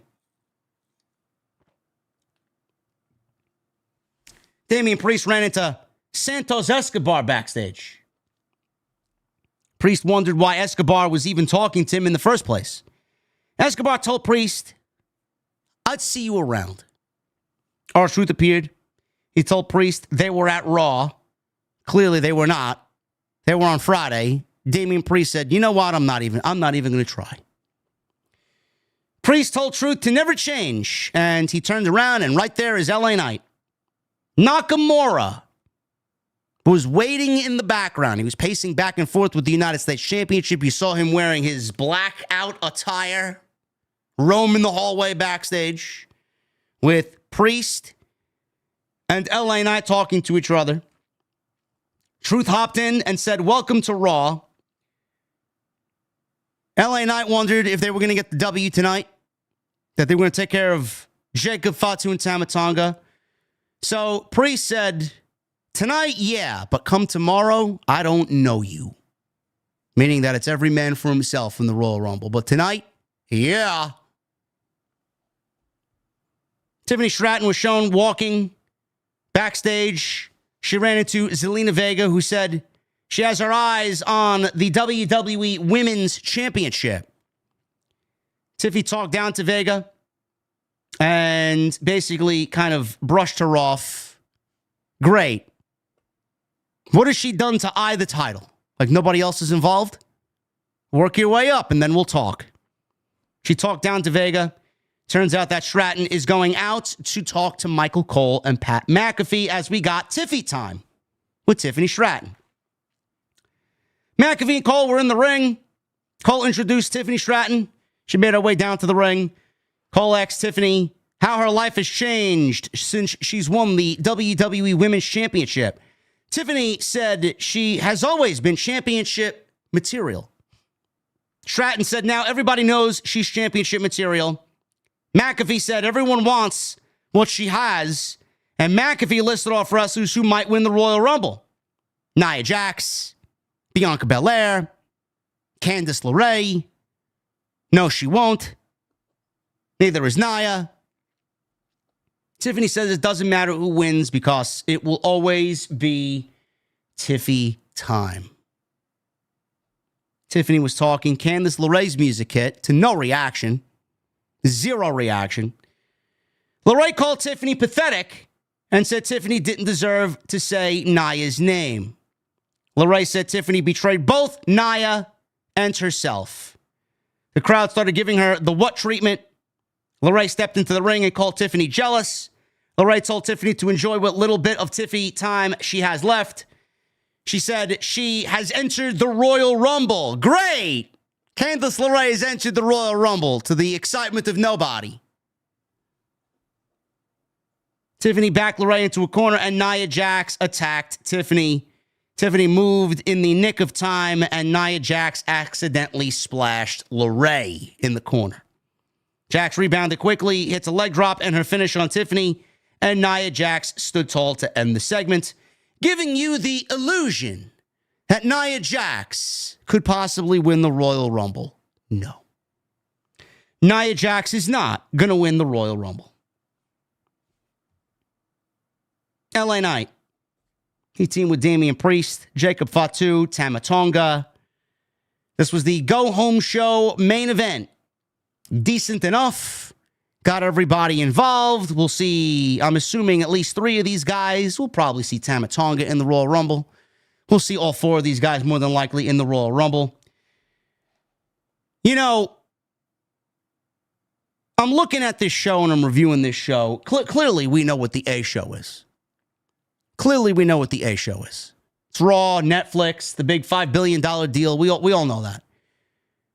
But man, you know, you mix some Raw talent and you got some Raw talent on this show to kind of fill in the gaps for 3 hours. And I tell you, man, it is shockingly bad how SmackDown has honestly lost a lot of its shine from before the move of Raw to Netflix. SmackDown has always been the A show for the last 5 years. They didn't deviate away from that. But man, as soon as WWE moved Raw to that extension with USA Network for 3 months, and they began the transition to Netflix, I mean, SmackDown is just fucking, it's just so boring. I mean, we're at a point right now where 3 hours, they got to borrow talent from Monday Night Raw to make the show even remotely interesting. There's no real story on this show. Where's the story? Like, listen, I think LA Knight's great. I think all 4 of these guys are great. But there's no story. Why? Why are you asking me to care about this? What is the issue here? Where is the emotional tie-in from what you're doing storyline-wise and the viewer? Where is it? It's not there. LA Knight is looking for revenge on the bloodline. He cost him the United States title. I'm going to need more than that. I'm going to need you to flesh out something a little bit more than that. Liv Morgan. Liv Morgan's a Raw superstar. What is she doing on SmackDown?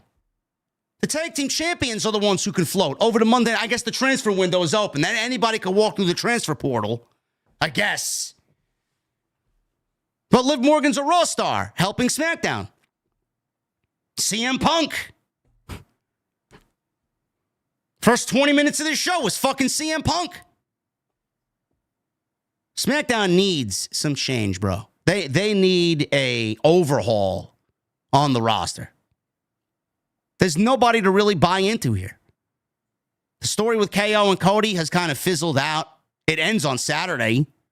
What Randy Orton does when he gets back, I don't know where he goes. I'm sure they'll tell that Randy Orton Kevin Owens storyline. Outside that, what is there? What is Cody going to be doing? Who is he feuding with? How else are you going to get people interested on Friday nights? I'm lost. It's lost its way. It feels like a lost show. For a go-home show, this was a fine match. Other than that, it didn't really mean much of anything. LA Knight gets his revenge on the bloodline, or Fatu and Tama Tonga, who were the bloodline. Damian Priest mixes it up with Jacob Fatu, which is a fresh match. Other than that, I don't know. So we'll pick it up after the final commercial break here. Fatu went for a hip attack on LA Knight. LA Knight moved. LA Knight back suplex Jacob Fatu. Got the hot tag to Damian Priest. He came in and cleaned house. Priest did a flapjack on Tama Tonga, fired up the crowd. Priest sent Tonga flying over the commentary table, and then he planted Fatu with a suplex on the table. They go back inside. Priest walked the top rope. Very Undertaker-esque. Hits a big crossbody. Goes for a cover, gets a near fall. Priest sets up for a Razor's Edge. Tama Tonga countered into a sleeper hold. Priest tried to fire up. It didn't work. Eventually, it worked, and Priest got out of it. Tama Tonga landed a hanging DDT, and Priest was down. LA Knight tackled over Fatu in the timekeeper's area. This is awesome chants again. You know, for the 3 or 4 This is awesome chants, the crowd was very dead tonight for SmackDown. Tama Tonga ran at Damian Priest, but Priest caught him and eventually clotheslined the shit out of him. And then he got South of Heaven 1, 2, 3 on Tama Tonga for the win. After the match, Fatu ran into the ring. He attacked Priest. Big super kick, pop-up Samoan drop, the mighty moonsault off the top rope, and the show went off the air basically right after the moonsault. Everything ended with a shot of Fatu standing tall at the end of Friday Night SmackDown. They need some big changes on Friday night, man. They need some big changes. Hopefully that change is still in the works for SmackDown. I hope that SmackDown looks somewhat different following this transfer portal after the Royal Rumble. This weekend, it's over. So hopefully they add some NXT talent coming out of the Rumble on Friday night. Hopefully they make some more trades or transfers and give SmackDown a feel for 3 hours. I know it's not going to last forever. They're probably going to go back to 2 hours eventually. I heard the last thing that I read was in May they were going to go back to 2 hours. I have no idea. May is way too long. The show is not built for 3 hours. In no way should it be 3 hours at all. But I'm looking forward to tomorrow.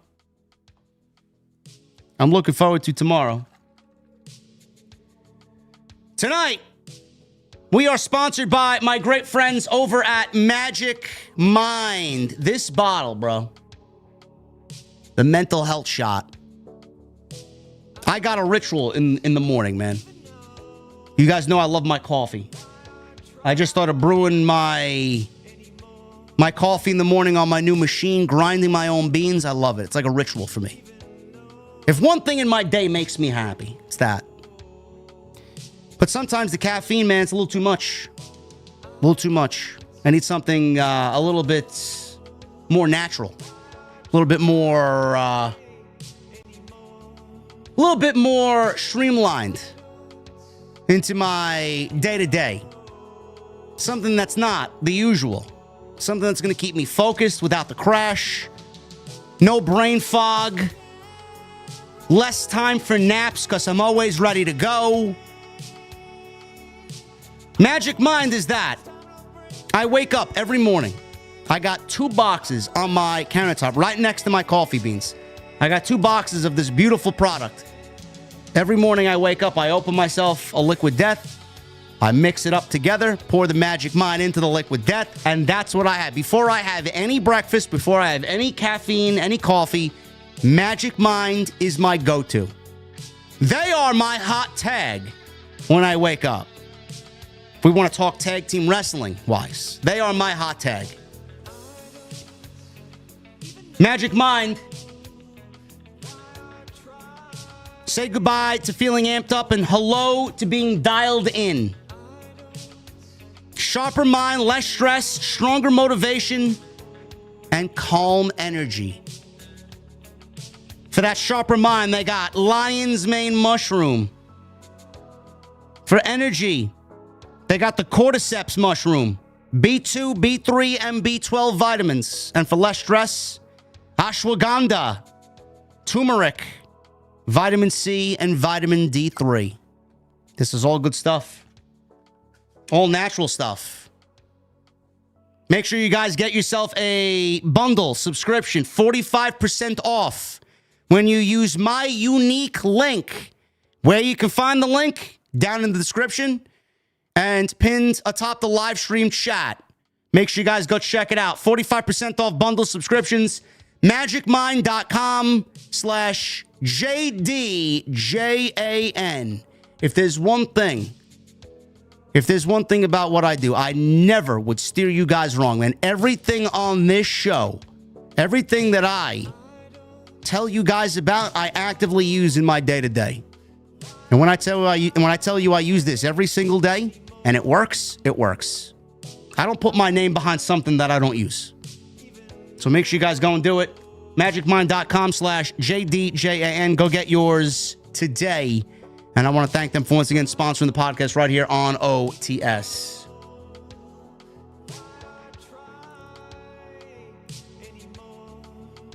Super Chats. They are open. They will remain open. If you guys want to be a part of the Rumble pool, get them on in. Every $10 gets you one entry into the Rumble pool. Michael Krause with a $2 Super Chat. JD and OTS, are you ready to rumble? Yeah. Ali with a $5 Super Chat. Hey, JD, I just want to say I'm super excited for tomorrow's Royal Rumble, including the men's and women's. Can't wait for surprises. OTS for life.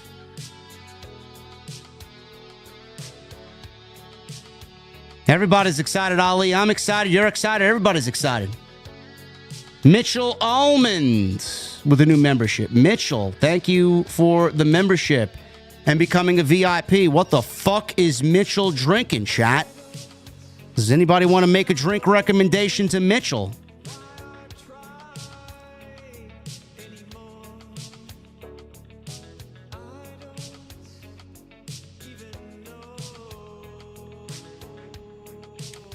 Brian in the chat.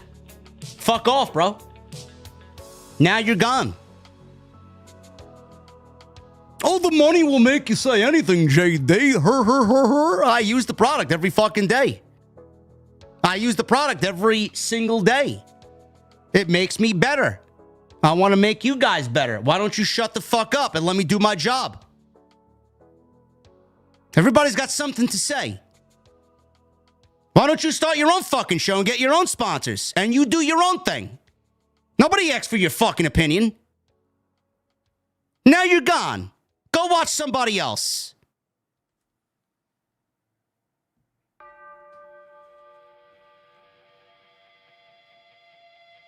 Lauren, $2 Super Chat. Men's Rumble, Cena or Punk. Women's Rumble, Io or Charlotte. I would say that's somewhat close to being accurate. Sounds like Brian needs magic mind, says Sidro. Absolutely. Sad thing is he lost his mind, so even magic mind won't be able to help him. It would go in and out. He'd drink the magic mind and it would come out of his fucking ear holes because he's got nothing up top here.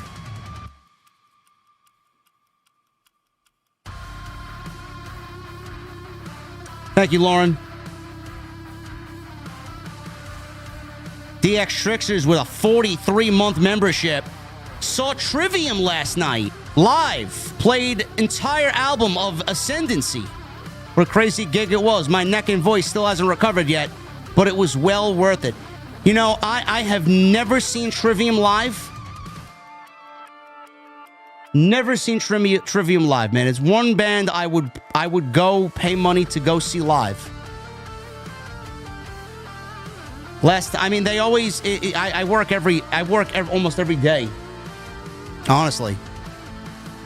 So when they either come to the city or they play at the Paramount in Huntington on Long Island. Last concert I wanted to go to was to go see Machine Head, and they played the Paramount in Huntington on Long Island, and I couldn't go because it was either a Monday Night Raw review or a Tuesday Night Titans review. The one review that I would probably skip if I had a choice was the Friday Night SmackDown review. If there's a concert, I'm probably going to end up skipping Friday night and going to a concert, especially when the weather's nicer. Trivium's so great, man. Trivium is awesome. Their last two albums are fucking killer. Michelle Moran with a $2 Super Chat. No Cody or Roman on the Go Home Show. What gives? The Royal Rumble gives. You'll see everybody tomorrow. Sidro with a $5 Super Chat. What did Cannibal get when he was late for dinner? The cold shoulder. And did you know male bees die after mating? That's their life. Honey, nut, Cheerio. You know, I always wondered, Sidro, Where do you get your fucking material, bro? Seriously.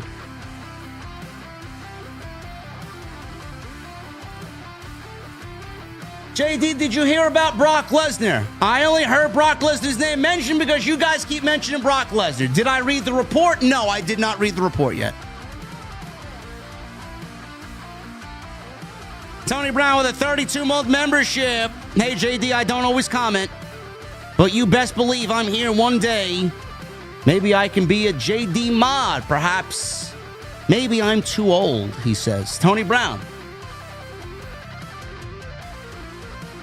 Today is your lucky day, brother.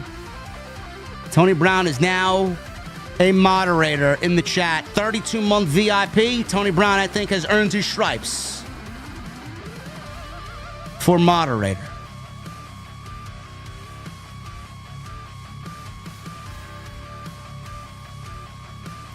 Fire Panda, welcome. Is Jason still under the weather? How long did he go tonight? 45 minutes? Poor Jason. Did this SmackDown make him more ill? I don't know if it made him more ill than Dynamite, but...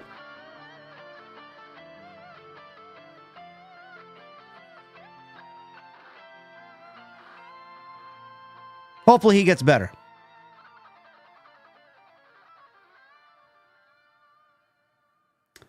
I got a new song here somewhere. Either that or I'm losing my mind. Oh, there it is. There you go.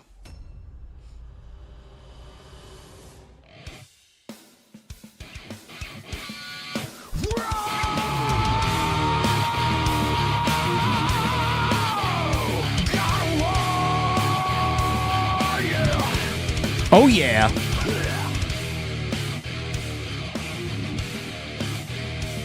Sidro with a $5 super chat. Slept with a blind woman the other night. Once clothes came off, she said, "You got biggest dick I ever laid my hands on." I said, "You're pulling my leg."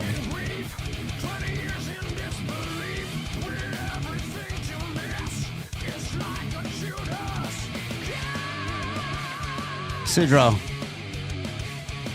I'm trying to envision that. No.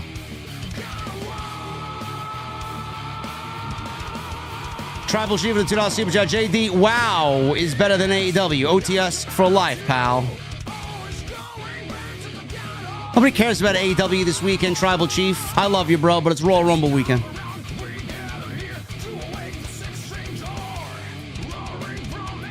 Ralph Jr. with a $5 super chat. Roman wins Royal Rumble. Punk calls out Paul for his IOU favor. Sets up WrestleMania main event on the line. Elimination Chamber. Punk wins. Cody Punk WrestleMania 41.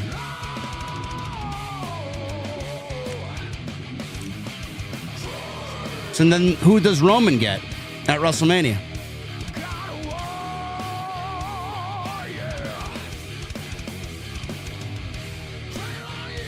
It's Zabdi with a $4.99. Hey, JD, did you hear about Brock Lesnar officially named in the Janelle Grant amended complaint? Thoughts?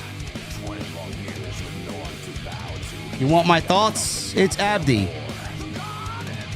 Brock Lesnar is not returning to the WWE like everybody hopes he is. Freckled Squid with a $9.99. I hope all is well, brother. I gotta wake up at 4:30 a.m. and head to Indiana for the Rumble. Keep grinding. Well, when you head to Indiana, you know what's gonna keep you company in the car or plane or boat or whatever your mode of transportation is. Sidro with a $2 super chat. Fatu equals off the leash. AEW stars on the leash. Yes.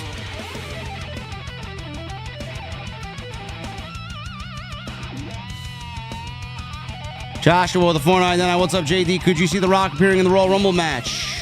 I absolutely can. Michael Krause with a $2 super chat.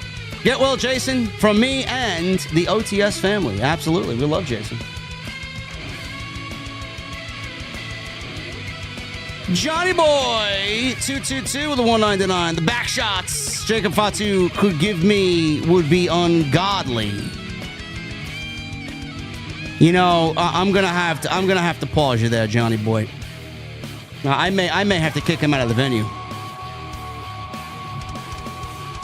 I don't stand for such behavior here, bro.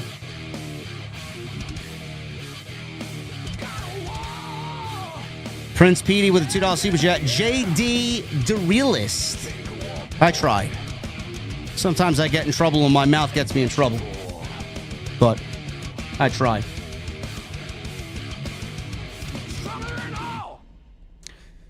James Ginger, thank you, brother, for the $100 super chat. Appreciate you, man. Thank you for stopping by. As always, James Ginger got himself 10 entries into the Rumble pool. Tim Clemens with a new membership. Tim, welcome. Chat, what the fuck is Tim Clemens drinking tonight? Best in the world, Matt, with a $5 super chat. Jey Uso wins the Rumble, challenges Gunther. Punk wins the Chamber to challenge Cody. Maybe. Maybe.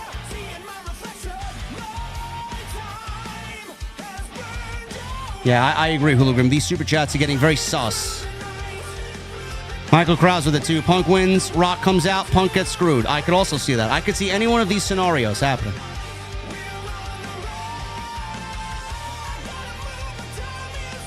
James Gender with a $4.99. I totally botched my first ever super chat. 100 bomb. I meant to say I live an hour away from Lucas Oil Stadium. Thank you for your answer.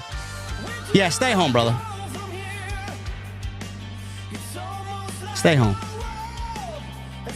Jeff.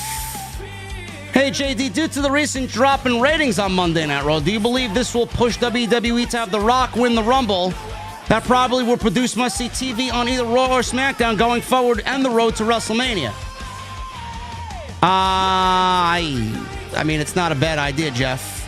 I mean, I think he should definitely be in the discussion to be the final boss and do whatever he wants. I firmly believe Rock is going to be a part of this WrestleMania season. Guys, if you want my Rumble, if you guys want my Rumble predictions, man, me and Solomonster went over an hour talking about the Royal Rumble on Tuesday Night Titans.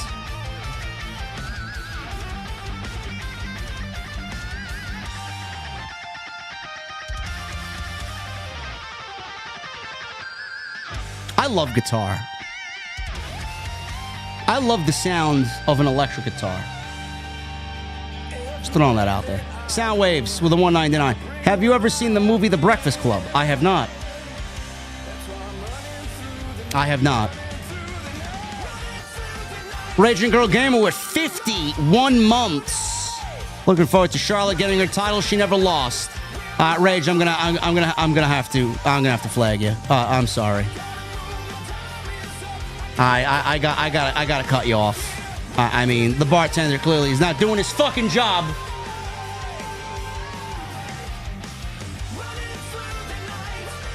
Damien with $5. Who do you have for your Final Four in the Rumble, JD? Both men's and women's. CM Punk, Drew McIntyre, Roman Reigns.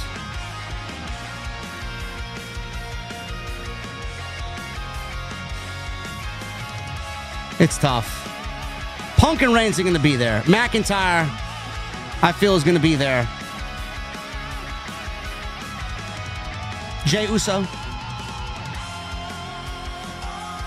Charlotte, Becky, Io, and Bianca.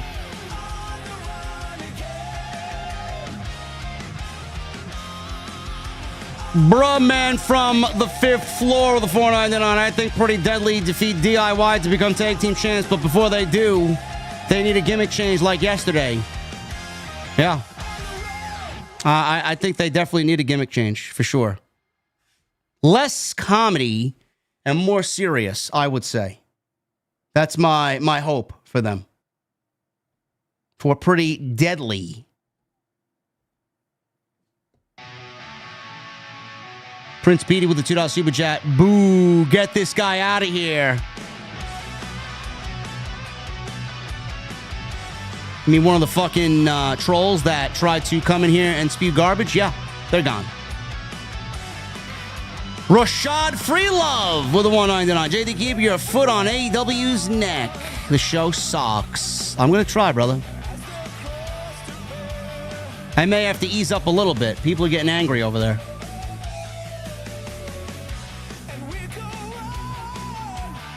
Richard Cohn with a $10 super chat. Hey, JD, I like your show. Very good. You tell it like it is. SmackDown should be a 2-hour show. I can't wait for the Royal Rumble tomorrow. I like when you call Tony a hack.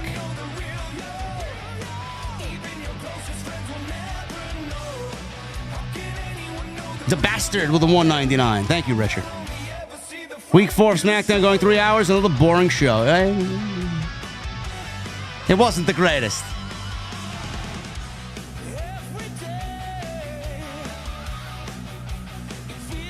Fixes a bind with a $5 super chat. That Punk Owens. That Punk Owens promo, you mean. That Punk Owens promo. Owens promo was great. And I cut cable, so I watched it on WWE's YouTube channel. It was great. Probably the best thing of the night. Sure.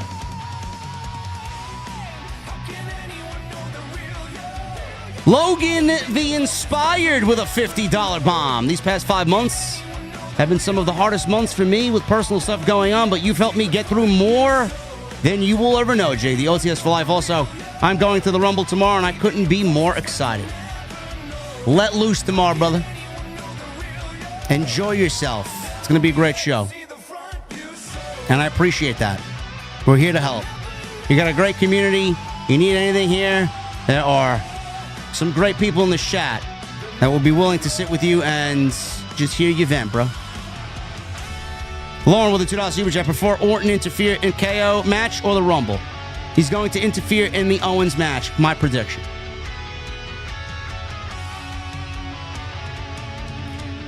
Joey Clemenza with a $20 super chat. Consider this my entry into the Rumble pool. CM Punk wins it all, man.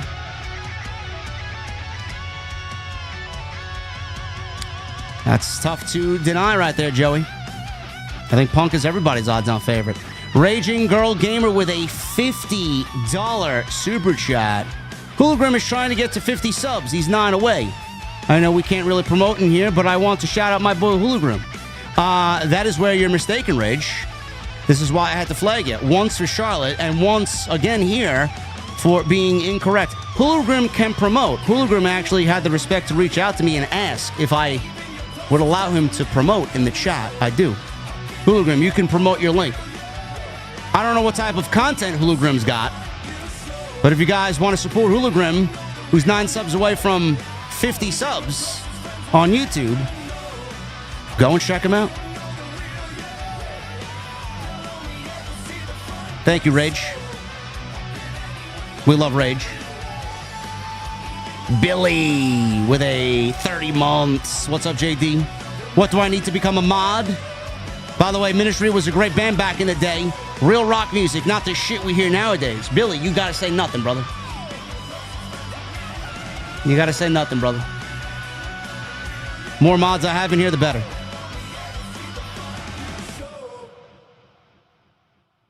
Thank you, Billy. Fire Panda with 5 months. Solomonster went almost 2 hours. He looked like Thugonomics Cena, backwards hat and all. Solomonster was going to pass out halfway through the Rumble. What does he got? The flu? How did he get sick? Did he get sick from someone at the gym? Maybe we made him sick on Tuesday nights. I don't know. Maybe the Hogan beer made him sick. Not only did it fuck up our sound last week, but I think it might have made Jason sick. I think Hogan's Real American Beer dropped the big boot and the big leg on Jason. Thank you, Fire Panda. The fuck is Fire Panda drinking in the chat tonight? It's Abdi with a 5. Thank you, Abdi. Has there been any updates on Def Rebel leaving WWE? Tired of this generic music. Not say Def hasn't had any bangers. Well, I don't know. I don't know.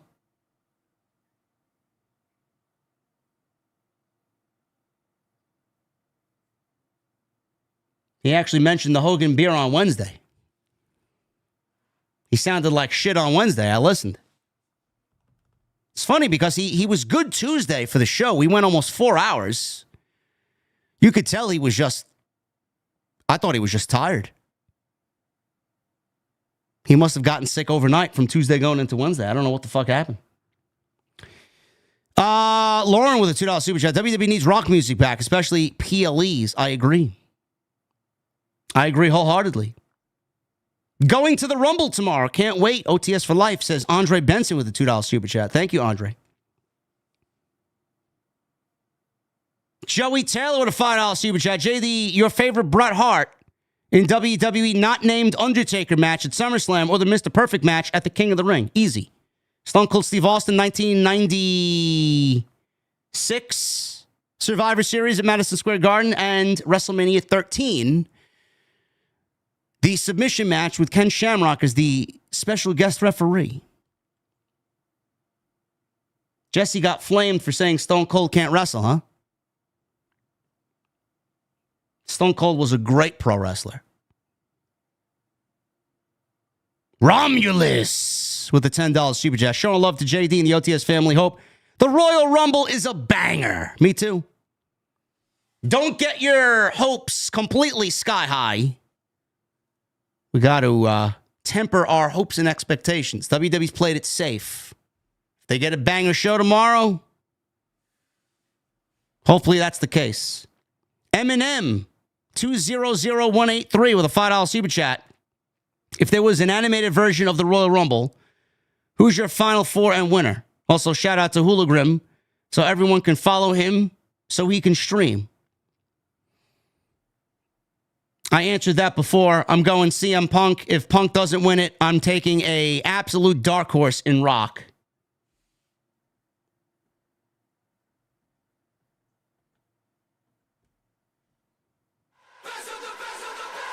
Bruh Man from the 5th floor of the 499. Do you think Evolution and Nation of Domination will ever make the Hall of Fame? Absolutely. Triple H will be a 3-time Hall of Famer. Laura Marie Hunt with a $2 super chat. Rumors are Charlotte could get another title. Absolutely.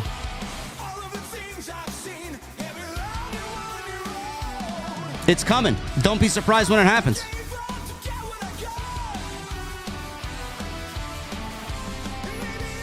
And Ryoku with a $2 super chat. Your hair has gotten so long, man. OTS for life. Yeah. Should I cut it? I'll cut it when the winter's over. You guys can deal with long-haired JD until the winter is over. And then maybe I'll cut a couple of inches off of it.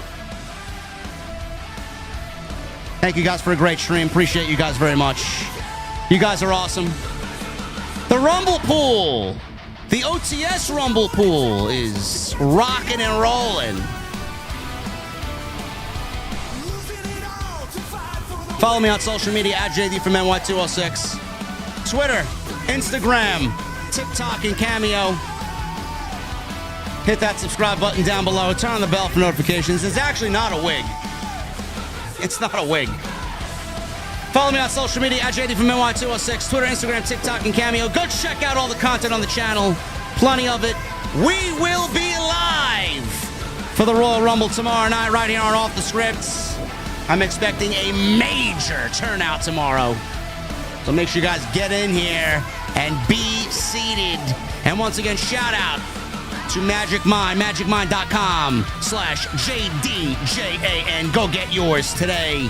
Until then, the Rumble. We are ready to rumble tomorrow night right here on OTS.